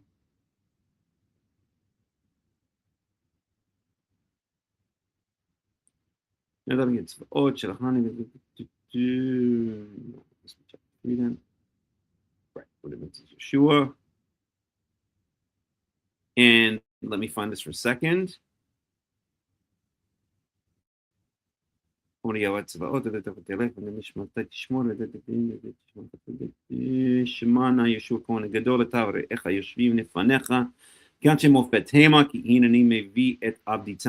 go. So this is, again, we have that same kind of language.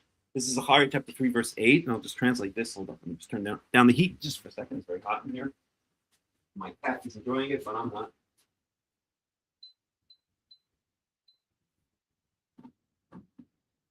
All right, it's too hot for you.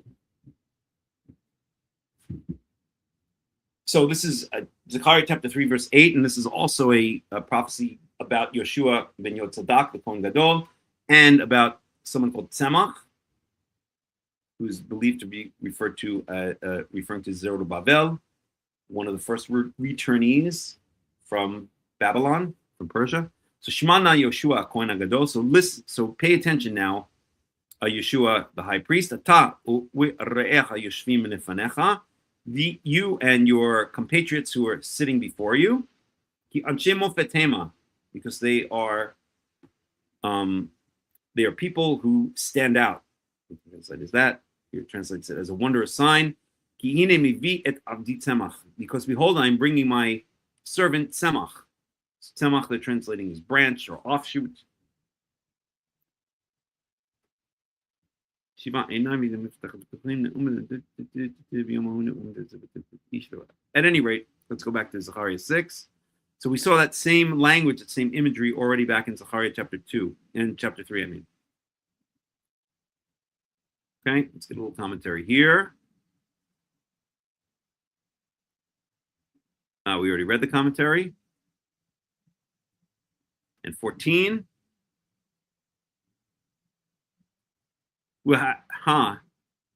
והעטרות תהיה לחלם ולטוביה ולידעיה ולכן בן צפניה לזיכרון בהיכל יהוה.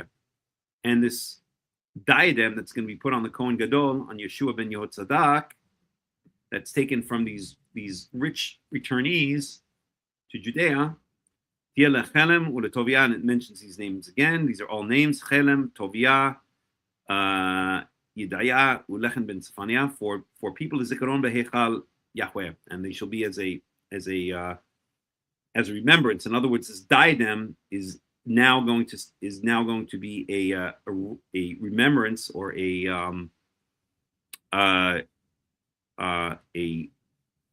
what's a better word I'm looking for? Not a remembrance,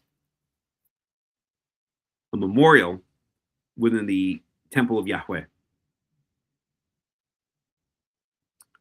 Urechokim ya'vo'u uvanu behechal Yahweh, and from far away they shall come and they shall build the temple of Yahweh. V'yadatem ki Yahweh tziva'ot shelachani, and you shall know that Yahweh of hosts has sent me elechem to you. V'haya im shamot yishma'un v'kol Yahweh Elohechem.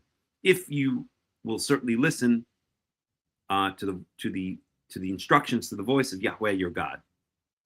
Let's get a little bit more commentary there. The most likely reference from the far away is to returning exiles who have already provided silver and gold for the temple. Zechariah may be seeking to promote a unity and purpose between those who remained in Jerusalem and those who have recently come back from Babylonia. Okay, so that sums up Zechariah chapter 6. Again, the language here is a bit confusing. This is Robert Alter's take on it. If we looked at other commentaries, we would probably get some very different takes on it. And so far, all of the prophecies we've seen of Zechariah have been somewhat confusing. They're going to get a little bit easier towards the second half of the book of Zechariah, but we'll pick that up next week. Let's stop here with Zechariah. We're going to go now on to Shabbat Shalom Christian. We're going to now take a quick break, and then we'll go on to Leviticus chapter 25. Any questions, any comments so far? Anybody? All right, let's take a break for a minute. We'll be back in a couple of minutes, and then we will continue on to Leviticus chapter 25.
Okay, we're back.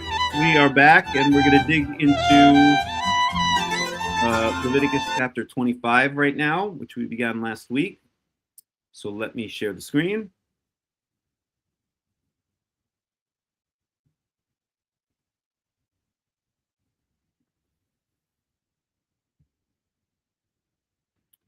Okay, so let's take a look, I think, directly in the Hebrew. We'll just review very briefly. And I think we're starting, well, I know more or less where we're starting, so it doesn't matter. So Leviticus 25, remember this is speaking about the seventh, what's called the Shabbat year. It's called in modern Hebrew or in later Hebrew the Shemitah year. It's the year in which it's every seventh year in the land of Israel, the land is left fallow. There's no planting and there's no formal reaping for sale. You leave the land alone. And so therefore, this seventh year is called the Shabbat. Remember last week we spoke about the three things. Gotta go. 1 second. Maybe not. Hold on a second. There might be a siren here, so give me a second.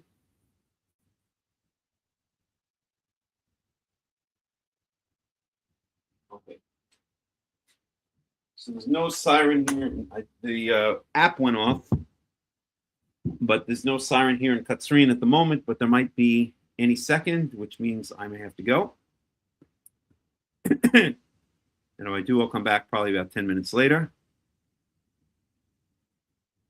I hear the air raid sirens in the distance, but there hasn't been any that has gone off yet in the city where I'm living. Hold on a second. Let's open the window so I can hear it a little bit more.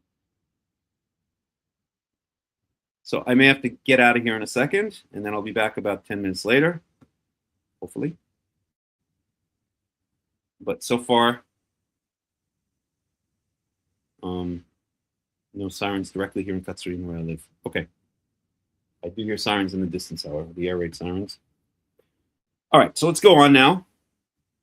And if the sirens go off here, I'm just going to take off very quickly. Okay, so, right. So we said that the seventh year is called the Shabbat. The Shabbat year. Or it's called actually a Shabbat. We spoke about three things in the Torah, three things and three things only that are referred to as Shabbat. One is the seventh day of the week, quote unquote Saturday. The second is Yom Kippurim. It's called the Shabbat because it's like the seventh day in the sense that there's a very strict restriction against doing work. And the third is the seventh agricultural year because the land rests just as we rest. Just as we rest every seventh day. So the land of Israel rests every seventh year. Just a side note about the rabbis. So the rabbis, let me just pop back to Leviticus chapter 23 for a second. So there's something called the Omer offering, the wave sheaf offering.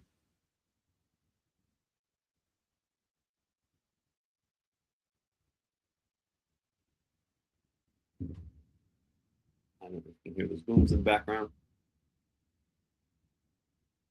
Again, the sirens have not gone off here, so we're okay for now.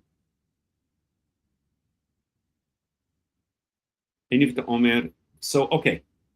So Leviticus chapter 23, verse 11. So this is talking about the Omer offering, or the wave sheaf offering. So the barley harvest, the first fruits of the barley harvest, remember Yahweh, he always gets the first and he always gets the best. So if you're sitting at a table, let's say you're sitting at a table with, I don't know, a state dinner with President Trump, nobody eats until President Trump eats, I assume. If you're sitting at a Shabbat table, then almost always, the head of the household is going to eat first. He's going to take the first bite of challah, and then everyone else eats afterwards. So Yahweh is the head of household for the nation of Israel and for the world, but for the nation of Israel in this case. And so he eats first and he gets the best. So we take the first fruits of the first of the harvest, the barley harvest, and the barley harvest is associated with the festival of unleavened bread, Chag HaMatzot. The Aviv is the ripening of the almost ripe barley. And so the first fruits, the first of the barley harvest is taken and waved before Yahweh, symbolically giving it to him, thanking him for all he's done for us by giving him the first and the best. And when is this done? We see here in Leviticus chapter 23, verse 11, "Ohenif et omer lifnei Yahweh," and you shall, what's the word they use in English again? Wave, right? You shall wave the omer, or elevate, sometimes we'll translate it as Henifa omer, so you shall elevate the omer, and the omer is a bunch of barley stalks, before Yahweh, le'ritzonchem, in order to gain favor by him, mimacharat Shabbat, and this is the key word. So when, and again, this is talking a bit about the rabbi's misinterpretation of when this offering is supposed to be brought. So it says, when is this offering supposed to be brought? Mimacharat Shabbat, on the day after the Shabbat. We saw there are only three things in the Torah that are ever referred to with the word Shabbat. Number one is the seventh day of the week. Number two is the first day of Yom Kippur, is the day of Yom Kippurim, the day of atonement. And the third is the seventh agricultural year. So this can only be referring, this is the beginning of the year, can only be referring to the seventh day, in other words, quote unquote, Saturday. So when it says that you bring the first fruits of the barley harvest, this Omer offering, this wave sheaf offering, the day following the Shabbat, it must mean on a quote unquote Sunday. So the rabbis say that the word Shabbat here does not mean the seventh day of the week, does not mean Shabbat. They say that it means the first day of Passover. So the word Shabbat here is referring to the first day of Chag HaMatzot, of the festival of unleavened bread, and therefore the wave sheaf offering is always brought on the second day of Chag HaMatzot, of the festival of unleavened bread. So this year, rabbinical Chag HaMatzot began Wednesday night, which meant the first day was Thursday. So according to them, the Omer offering would be brought on Friday. It would have been brought yesterday. You don't bring the Omer offering because we're not in control of the Temple Mount. There's no altar there. There are no Kohanim, etc. But it would have been brought yesterday. So they would say this year that it would be brought on a Friday. But this could not be the case. When it says the day after the Shabbat, it must mean a quote-unquote Sunday. The word Shabbat here must mean the seventh day of the week. The word Shabbat cannot mean the first day of Chag HaMatzot, of the festival of unleavened bread, because Shabbat only refers to those three things that I mentioned. There's a similar word, Shabbaton, which we see throughout Leviticus 23, and I think we spoke about this when we were learning, I know we spoke about this when we were learning Leviticus 23, but there's a similar word, let me find it here. Let's find an example of it.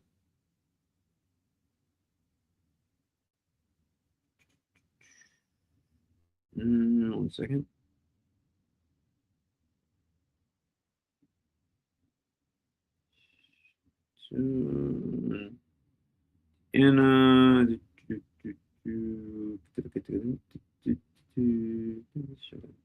Grab it here.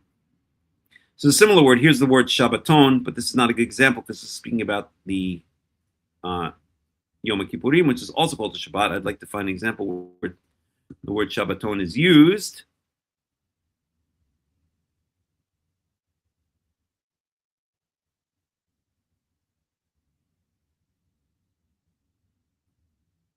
One second.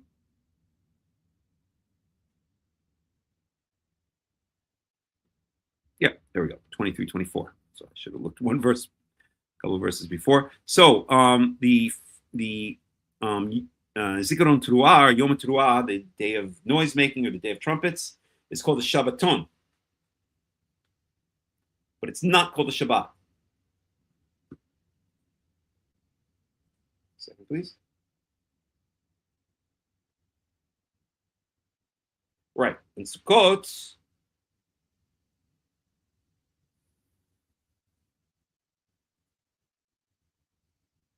let me just find that. And the first day of Sukkot is called a Shabbaton, but not a Shabbat. And the 8th day of Sukkot is called the Shabbaton, but not Shabbat. So we see that these other holidays, such as Sukkot, Zikaron Torah, can be referred to with the word Shabbaton, but not the word Shabbat. You will never find the word Shabbat referring to anything aside from the three things that I mentioned. Shabbaton means, I like to translate it as a resty-like day. Okay, a rest kind of day, a restful day. But Shabbat is a, as I've mentioned many times before, is a proper noun. It's the name of the holiday. It's the name of the day. The 7th day, the name of that day is Shabbat. Just like your name may be Bob or Bill or Joe or whatever, Muhammad, or I don't know, Sven, whatever. It's a proper name. And that proper name really refers to that 7th day of the week. And then by extension, it's referring to Yom Kippurim and to the 7th agricultural year, but nothing else besides that. So when the rabbis say that regarding the day of the bringing of the Omer offering, the wave sheaf offering, that when it says Mimacharat Shabbat, the day after the Shabbat, that could mean the day after the first day of Passover, because they're saying the first day of Passover is Shabbat. Impossible. Absolutely impossible. Absolutely impossible. They're dead wrong. Okay, getting back to Leviticus 25, where we were. Let me close this out.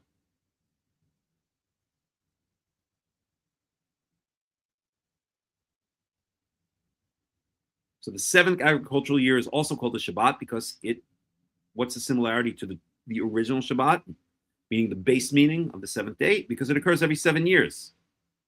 Shesh shanim tizra sadcha, v'shesh shanim tizmor kamecha v'safta et tvuata.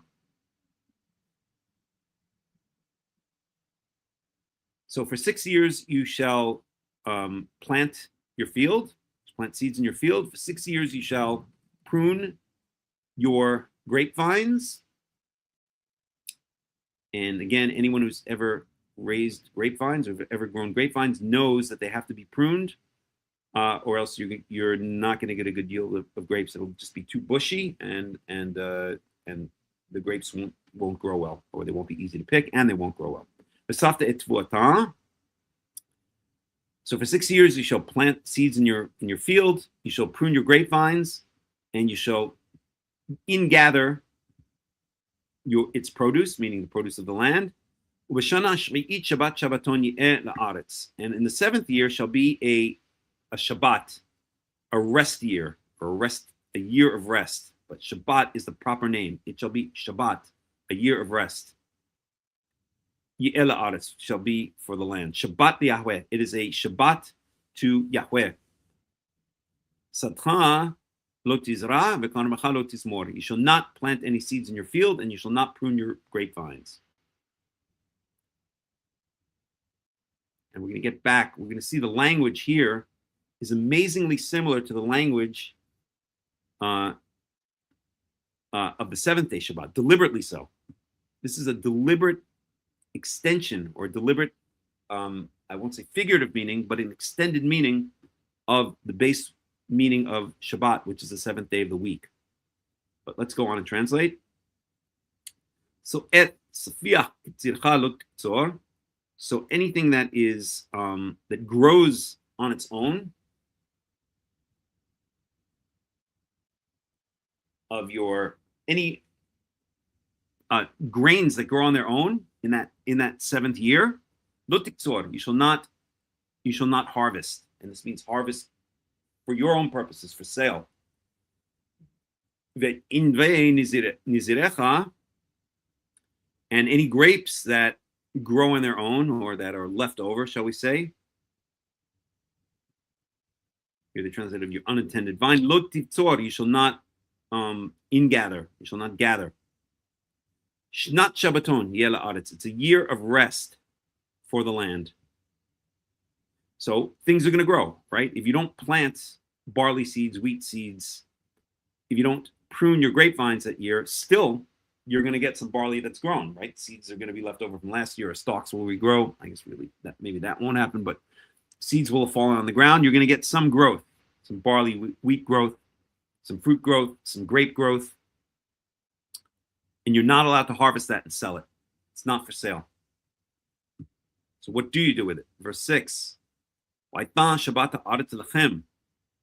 so the that which is the result of the seventh year, the Shabbat year of the land. And this is an interesting grammatical construct. I can't remember what the official grammatical name is, but literally this says, "V'hayta Shabbat ha'aretz lechem." V'hayta Shabbat ha'aretz lechem la'achla. So it literally says the Sabbath of the land, the seventh year of the land, shall be for you to eat. Well, that doesn't make sense. You can't eat the Sabbath of the land. But this really means, and this is a construct we see a lot in biblical Hebrew, it means the output or the results of the seventh year of the land shall be for you for food. And I forgot what the official name for this grammatical phenomenon is, but the word is a stand-in for the results of that word. Let me think. I could even think of an example in English. Let's see. You're going to work all week, and your Thursday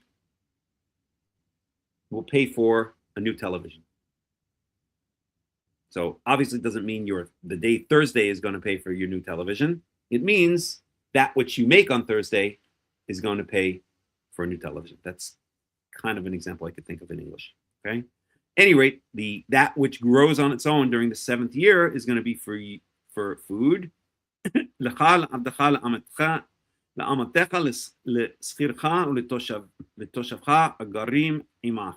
For you, for your manservant, your maidservant, your hired worker, your temporary resident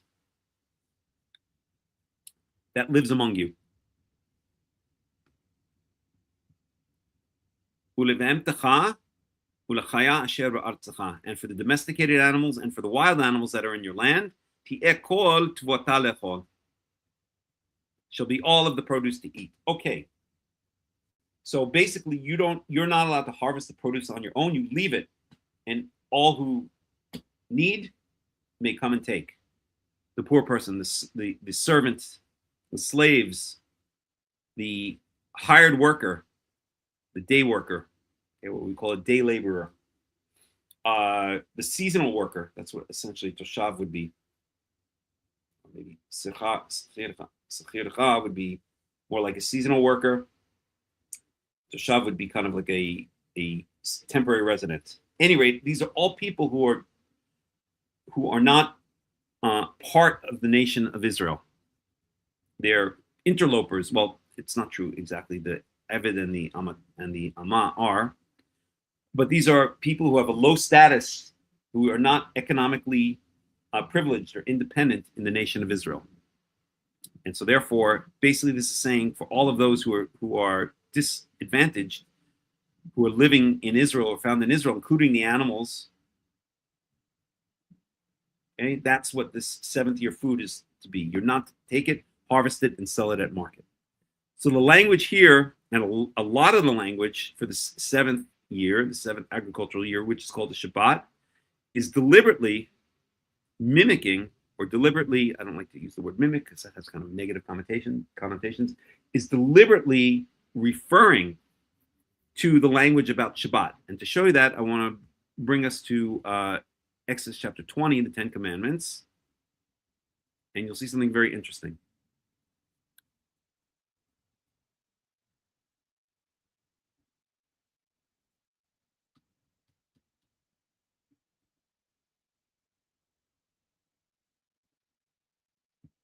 So let me bring it over to the Hebrew.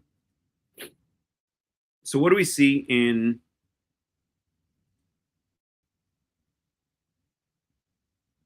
the commandment regarding Shabbat?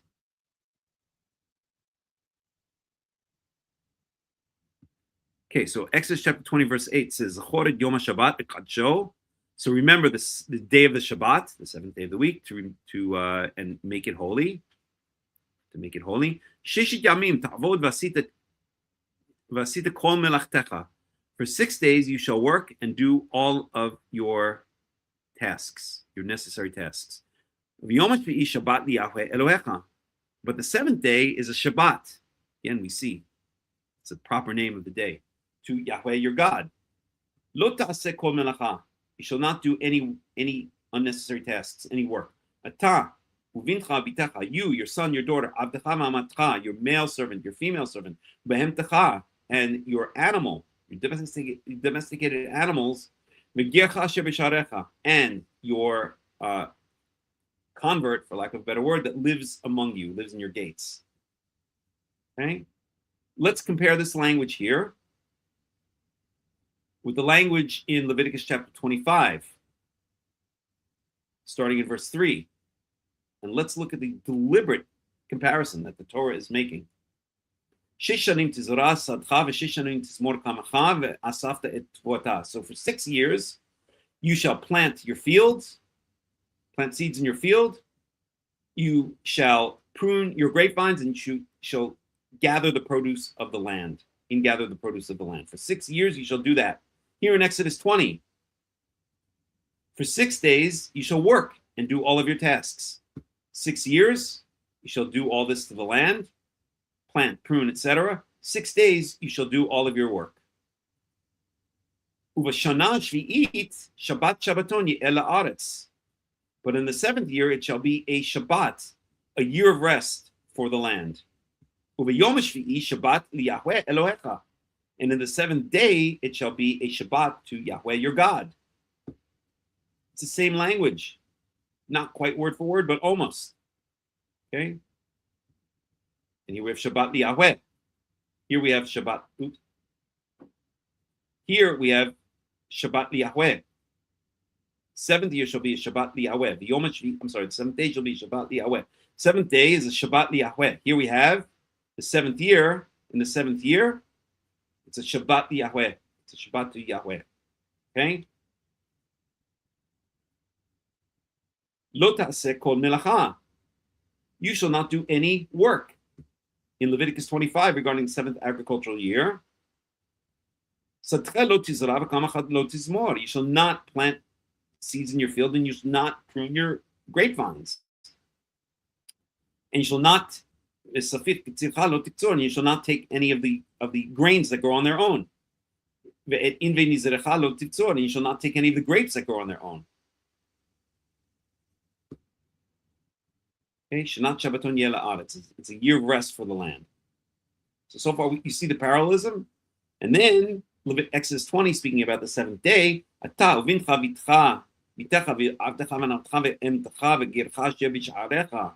You, your son, your daughter, your manservant, your maidservant, your male servant, your female servant, and the domesticated animal, and the convert that lives among you in your gates, Here, so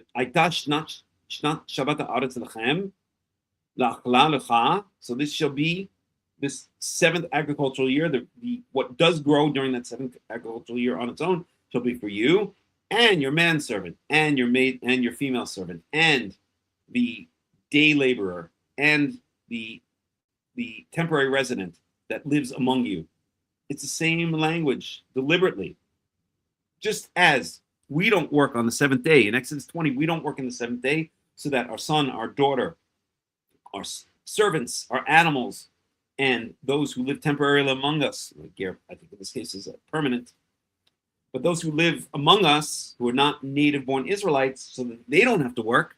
That's why we don't work on the seventh year, on the seventh day, and we allow them also to rest. So just as we allow the land to rest on the seventh year, that whatever grows on its own is going to be for that, essentially that same, it's not word for word, but it's essentially that same class of people.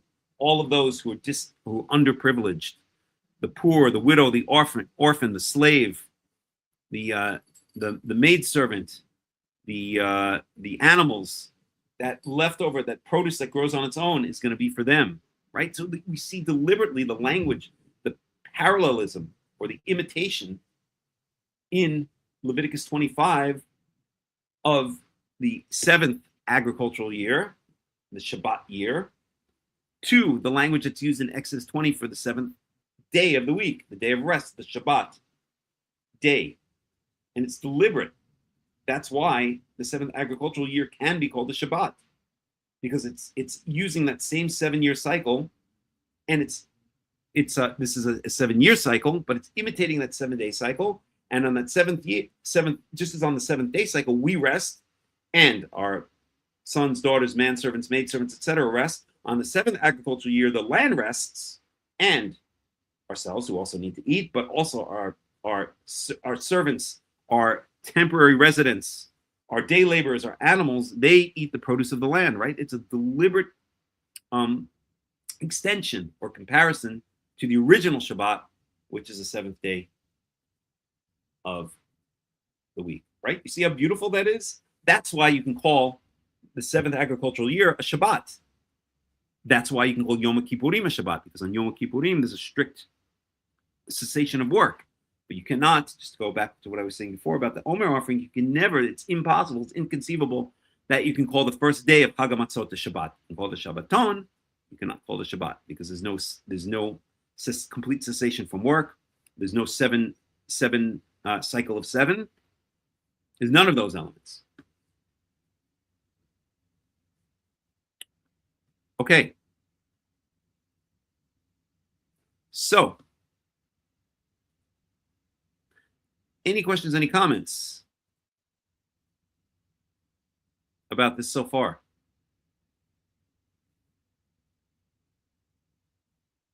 Any questions, any comments?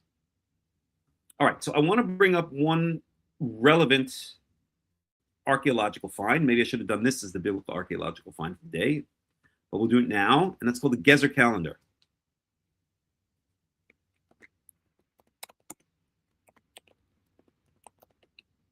So what is the Gezer calendar? The Gezer calendar, by the way, is the oldest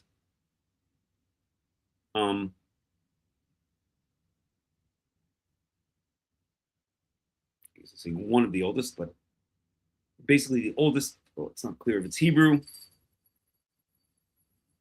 Okay, we'll go with one of the oldest examples of Paleo-Hebrew, early Phoenician writing. It's one of the oldest Hebrew finds, if it's Hebrew at all. It might be Canaanite. So let's learn about this a little bit. So this is the Gezer calendar, first of all. Bring it up here. It was found in the city of Gezer, which you can visit today. It's kind of a bit south of Jerusalem.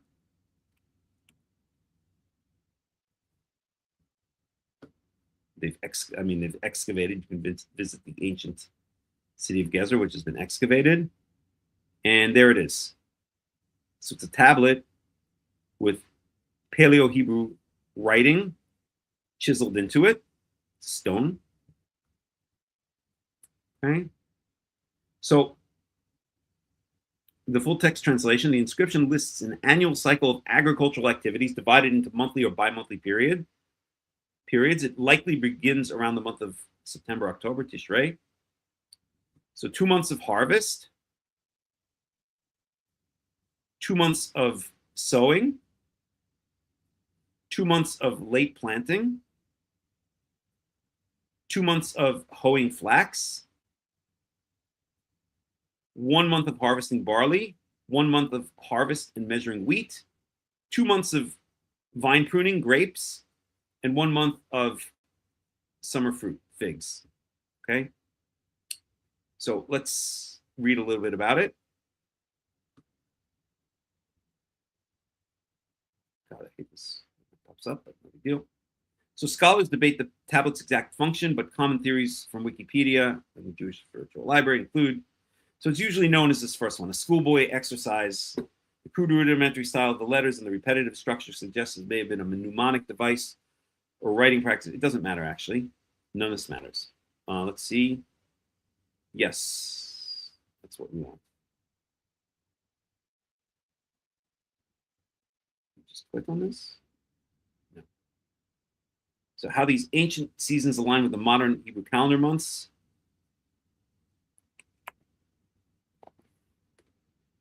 Let's get Rabbi Wiki Rabbi AI to tell us a little bit about that.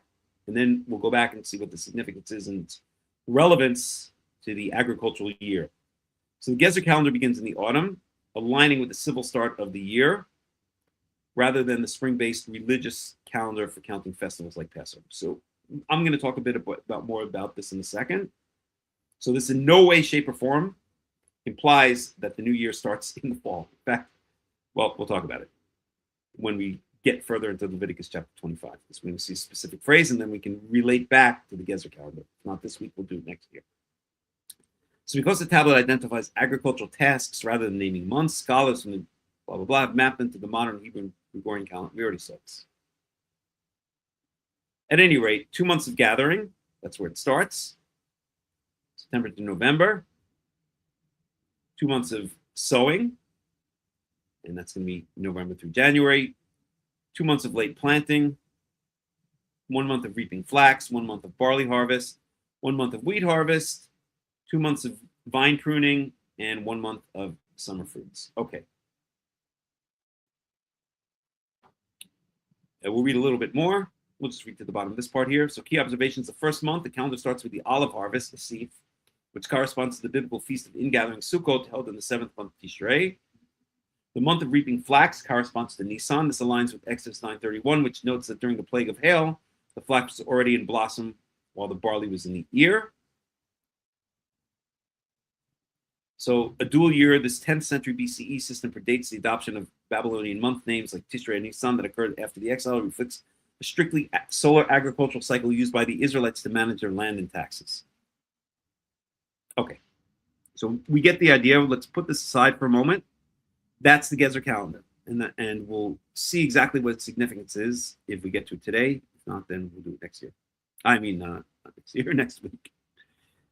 The bottom line is this: in no way, shape, or form proves that the new year starts in the fall, as the rabbis claim it does.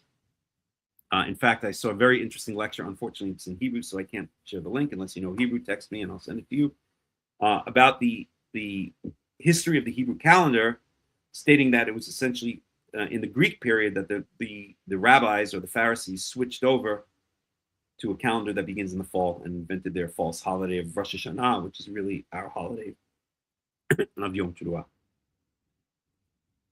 Okay, we're going to now talk about the Jubilee year. I'm going to end soon. It's already 8:00 p.m. here, but let's at least get into the Jubilee year. I've always said Leviticus 25 is one of my favorite chapters. I don't know why. It's beautiful and fascinating. There's so much going on here. Okay, any questions, any comments before we dig into the Jubilee year? So what is the Jubilee year? Let's read and find out. So we finished the Shabbat year, the 7th agricultural year, the Shabbat year. It's not called the Shemitah year. In modern Hebrew, called the Shemitah year, but it's really called the Shabbat year, the Shabbat. Okay, verse 8. Now we're going into the Jubilee year, the Yovel in Hebrew. Verse 8, Safarta lecha sheva Shabbatot shanim. So you shall count. Oh, there's so much to say here, my God. I'm going to post, because a lot of this is covered in the article I wrote on Karaite Insights a bunch of years ago, many years ago. Boy, does time fly. But let me at least put up the link.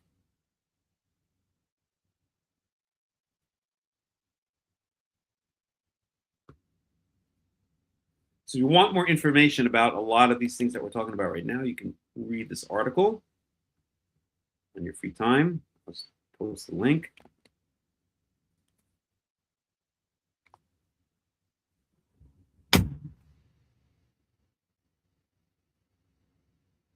Okay. And right. So Usafat lecha sheva Shabbatot shanim. So you shall count for yourselves 7 Shabbat years.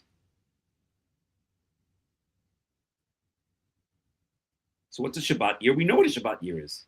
It's this 7th agricultural year. So you count yourself 7 of those 7th agricultural years, meaning a total of 49, as it will say explicitly. Okay. Sheva Shanim, Sheva Pamim. 7 years, 7 times.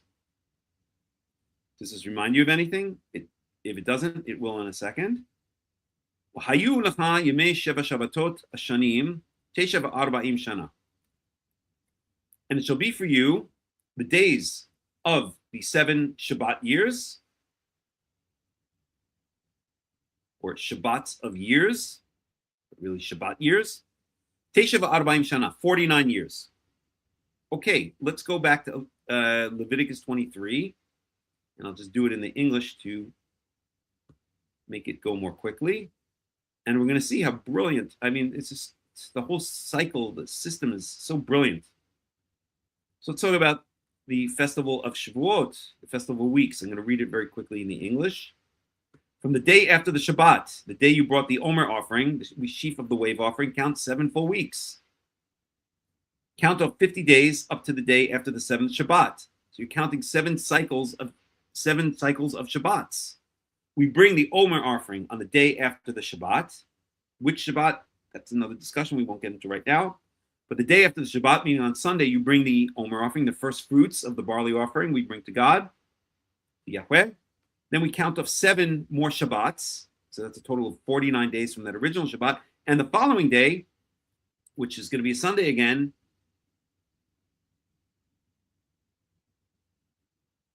what do we do? So the day after the 7th Shabbat, then present an offering of new grain to Yahweh. Mincha chadashah, it says in Hebrew. A new grain offering. What is this grain offering? It's the first fruits of the wheat harvest. So if you live in Israel, or I guess maybe anywhere in the world, but in Israel, you'll see the barley. If you look around now, you'll see barley all over the place in Israel. It's the barley harvest time. The wheat is still pretty much grass, or maybe grass with a very small stalk coming up. The wheat will not ripen for about another month and a half, 2 months, which is exactly 50 days later. So 50 days after you bring 49 days to be exact, after you bring the Omer offering, the first fruits of the barley offering, then you bring a new offering, Mincha Chadashah, you bring a new offering, and that's the first fruits of the wheat harvest. And it says so explicitly, from wherever you live, bring 2 loaves made of 2/10 of an ephah of finest flour, okay, solet in Hebrew, which means wheat flour, baked with yeast. And by the way, since this is not a fire offering, it doesn't go on the altar, it's allowed to be leavened as a wave offering. So it's another wave offering of first fruits to Yahweh. So there are actually 2 wave offerings. This is the wave sheaf offering of barley. This one here. That occurs the day after the Shabbat, around Passover time, around Hakham, around the Festival of Unleavened Bread. And then 7 weeks later, exactly 7 weeks after we bring that barley offering, which is stalks of barley, it's called a sheaf, stalks of barley tied together. Then we bring another offering, a new offering, which is it's an offering of wheat, but it's not stalks of wheat tied together. This time it's 2 loaves of wheat bread, leavened bread, chametz, and so on and so forth. And then a bunch of sacrifices to go with that. The point is, we see a repetition of cycles. So we bring the first fruits offering of the barley, the Omer offering, the wave sheaf offering. We then count 7 Shabbats. That's a total of 49 days. And then the following day, the 50th day, is the new offering, is the wheat offering. Well, that's the cycle we see here exactly. I mean, I won't say exactly. Similarly, we have 7 Shabbat years. Each of those 7 years, the land lies fallow. There's no planting. There's no harvesting for commercial reasons. And all of the poor and downtrodden eat of the whatever produce grows on its own. We count 7 of those agricultural years, just like in Leviticus 23, we count 7 Shabbats between the barley wave sheaf offering and the wheat wave loaf offering on the holiday of Shavuot, the holiday of weeks. That's why it's called the holiday of weeks. Or maybe there's 7 of them. It's double entendre. So you see the repetition and cycle. Now we're counting 7 cycles of, just as in Leviticus 23, we count 7 weeks, 7 cycles of 7 days. Here we're counting 7 cycles of 7 years, of those 7 Shabbats. Another proof that it could not mean, when it says Shabbat in Leviticus 23, speaking about the wave sheaf offering the day after the Shabbat, it couldn't mean the first day of Passover. Because what does it mean if according to the rabbis, that wave sheaf offering could be brought on a Thursday? So how are you counting 7 Shabbats? You're counting 7 Thursdays? No, it says count 7 Shabbats. We saw it in Leviticus 23. So the rabbis will say that the word Shabbat there means week. It doesn't make any sense what they're saying. And if you read the article, I go into great detail about this. At any rate, we're going to count 7 Shabbat years, 7 years in which the land of Israel lies fallow, lies unattended, is allowed to grow on its own. Tesha Arba'im Shana, for 49 years. It's the same cycle. It's an imitation or a replication of the cycle we saw in Leviticus chapter 23. Ve'avat shofar.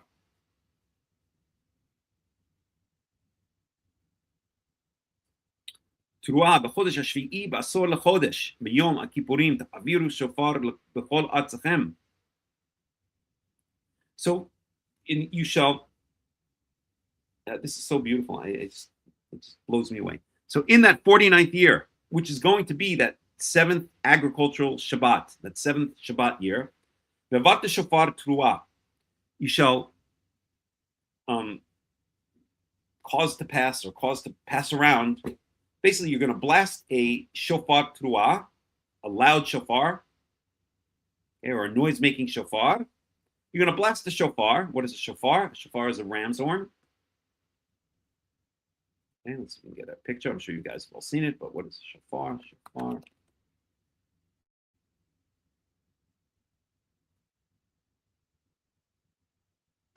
Okay, so a shofar is an ancient musical instrument made from the horn of a kosher animal, most commonly a ram.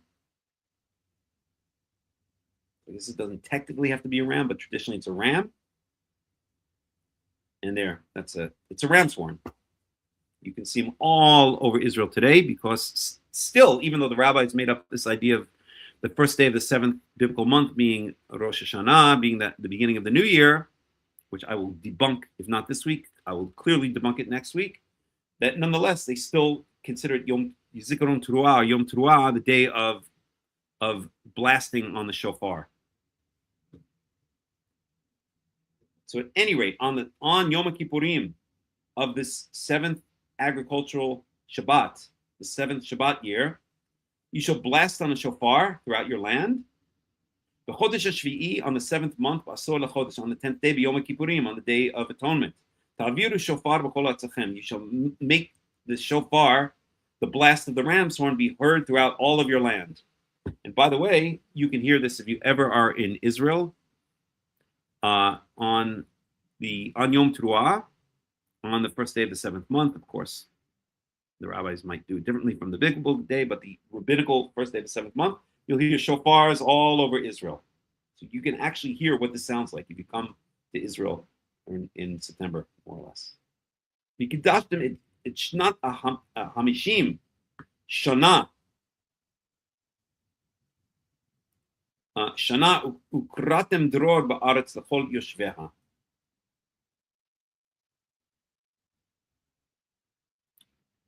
I just want to parse this correctly in my head for 1 second. Gidashtem et shnat hamishim.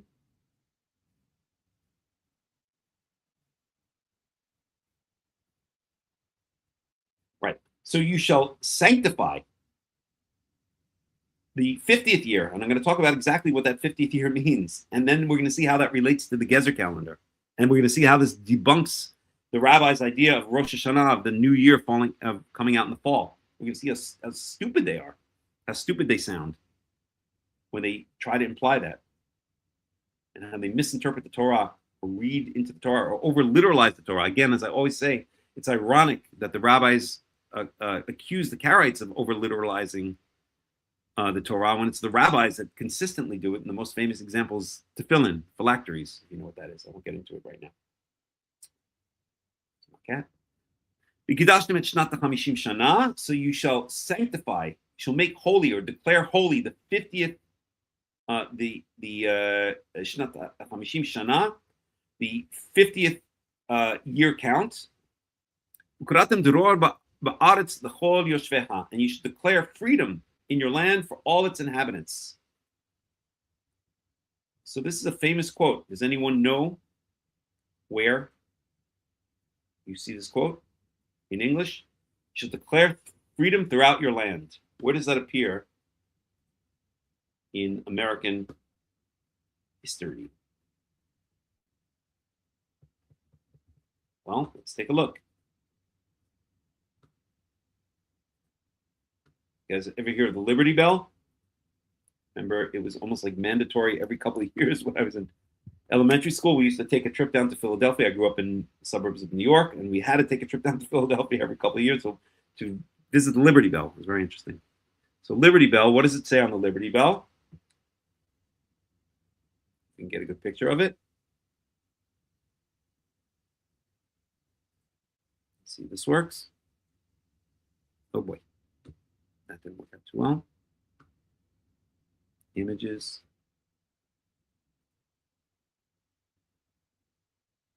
It's a replica, but it doesn't matter. So you can kind of see it. Proclaim liberty. Let's see if we can get a better view of it. Liberty Bell, proclaim.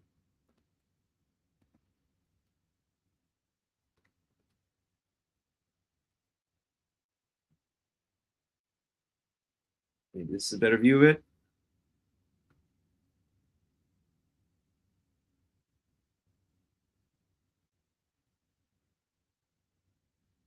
So famously symbolizing America is dated 1753. The biblical text reads, proclaim liberty throughout all the land unto the inhabitants thereof. So when you see it, you can't see the whole thing, but you get the idea. That's what's written on the Liberty Bell. These 4 words are translated to English and written on the Liberty Bell. Dror, I'm sorry, 5 words. Kratem dror ba'aretz l'chol yoshveha. You should declare liberty throughout the land for all its inhabitants. Okay.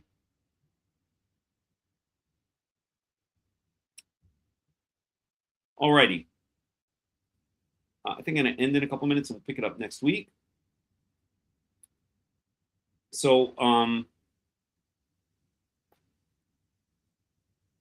Yovel hi.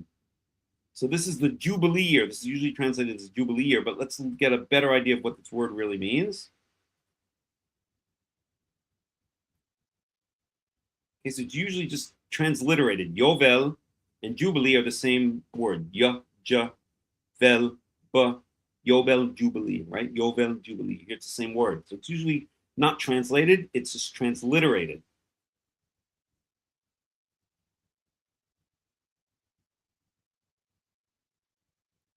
But we see that the word really means here, a ram's horn. And it appears in a bunch of different places. So let's take a look at one. Very famously, Joshua chapter 6, verse 5. You guys will recognize this one.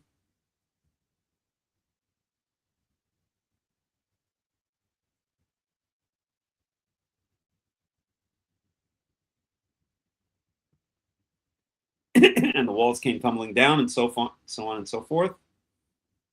So Joshua 6, chapter 5. Now the gates of Jericho were securely barred because of the Israelites, meaning barred off. No one went out, and no one came in. Then Yahweh said to Joshua, see, I've delivered Jericho into your hands, along with its king and its fighting men. March around the city once with all the armed men. Do this for 6 days. Have the 7 priests carry trumpets of ram's horns in front of the ark. Man, I wouldn't want to be one of the residents of Jericho. Man, that must have been scary as all heck. On the 7th day, march around the city 7 times with the priests blowing the trumpets. When you hear them sound a long blast on the trumpets, have the whole army give it a loud shout. Then the wall of the city will collapse and the army will go up. Everyone straight in it. And let's look at that in the Hebrew. This is Joshua chapter 6, verse 5.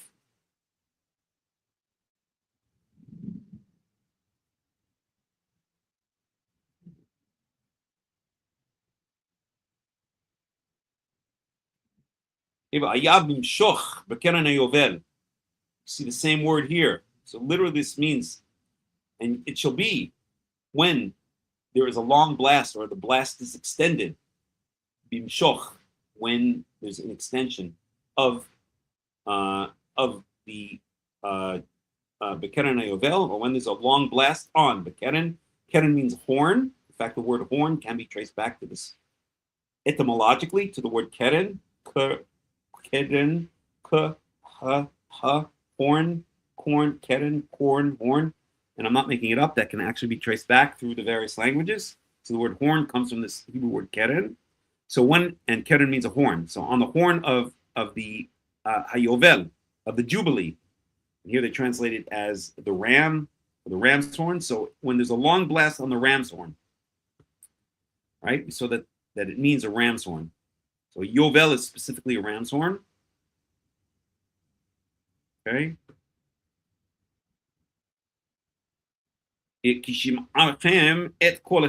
So when you hear the blast on the horn, the sound of the horn,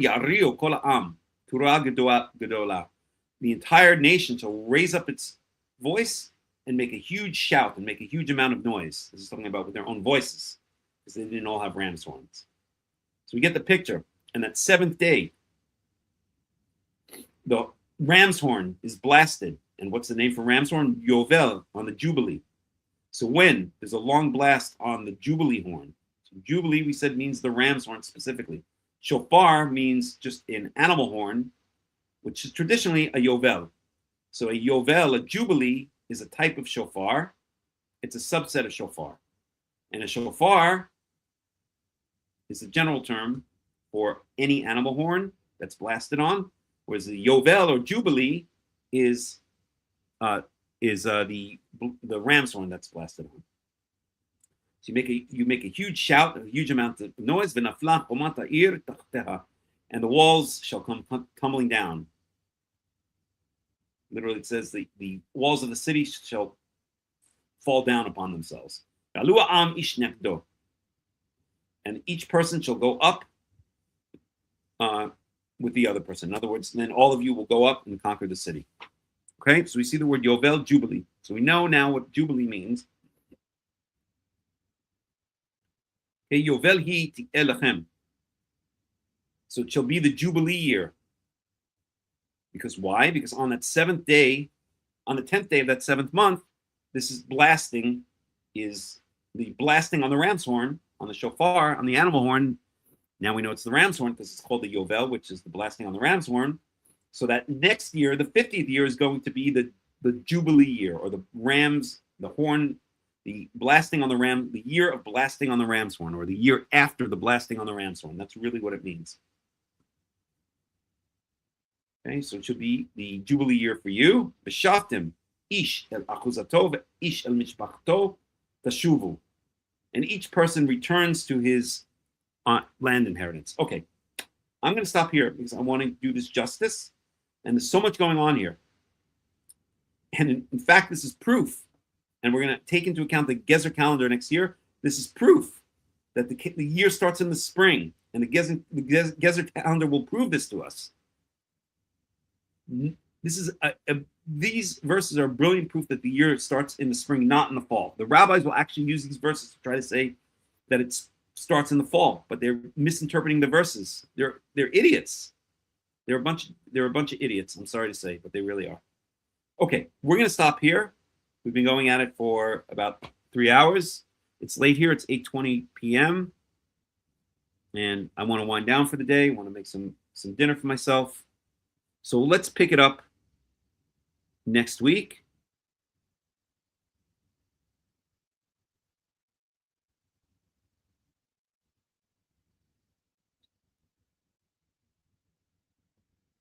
One second.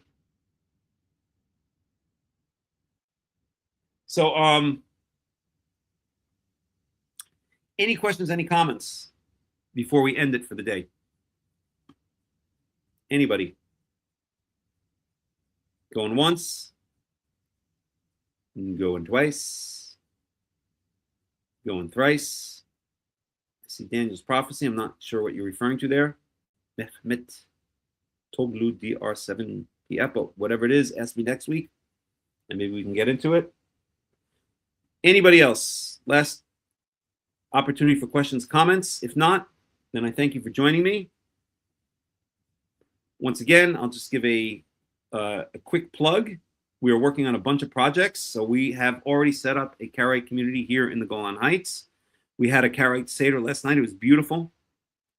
We have regular Karaite meetings, World Alliance of Qara'im meetings, and we have a whole bunch of plans. We want to set up a school. We want to set up a yeshiva, a learning center.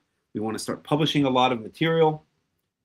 And in order to do that, you guys know by now, I'm not a materialistic person, and I hate speaking about money or asking for money.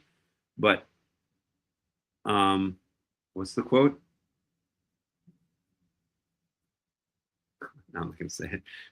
Anyway, so it's a funny quote, but I won't mention it because it's a little bit off color. But anywho, please, please, please support our mission either by donating to us directly or by becoming a member of the World Alliance of Qara'im. It's inexpensive to become a member. It's about half the price of a cell phone service, a monthly cell phone service. If you tithe or if you give a portion of your salary to tzedakah, to charity, please think about directing it towards us. I'll post this. Let's see if it comes up all right. If not, then I'll just put the 2 links. All right, close enough.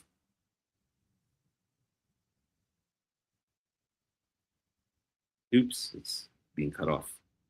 Let me do it this way. Hold on 1 second.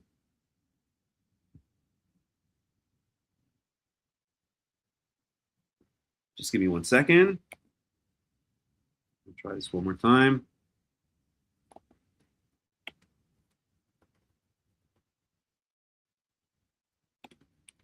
And grab this one.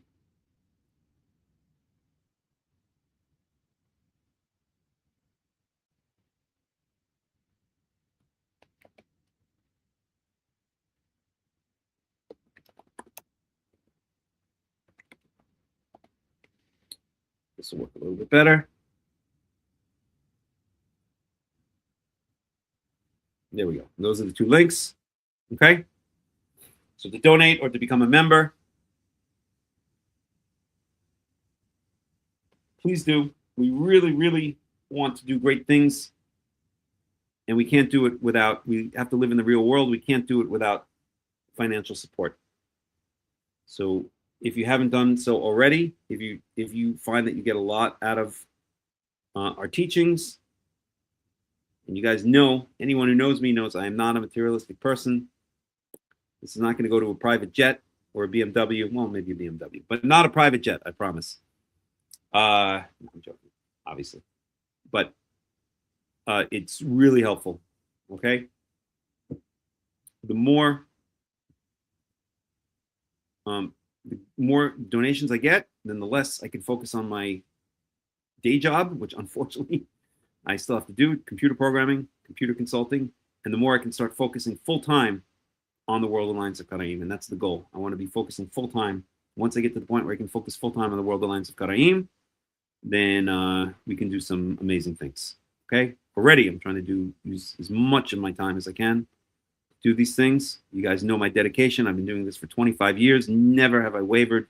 Never have I backtracked. Never have I sold myself out to, let's say, the Christians, no names mentioned, or to the rabbis. I've put up with a lot of crap and a lot of suffering. I've been thrown out of plenty of communities and synagogues, and I've even had death threats. It doesn't matter. None of this is relevant, but it just shows that I'm not messing around, and I've never been messing around. I've been doing this for 25 years straight. So please help out if you're not already doing so. Okay, enough about that. We will resume our regular Torah study next Shabbat. And if you are not part of our announcements group, then please look at the description where you saw the announcement for this talk, for this study. You can join our World Alliance of Qara'im, our WhatsApp group, our announcements. There's no charge whatsoever, and you'll be updated on any classes we have, any other activities that we have. So I thank you so much for joining us today. Hope you enjoyed the study. Hope you got a lot out of it. And I wish you all, wherever you are in the world, a Shabbat Shalom and a Shavua Tov. And we'll see you guys again, Be'ezarat Yahweh, with the help of Yahweh. We'll see you guys again next week. Shabbat Shalom and Shavua Tov. We'll go out with music, as always.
Thank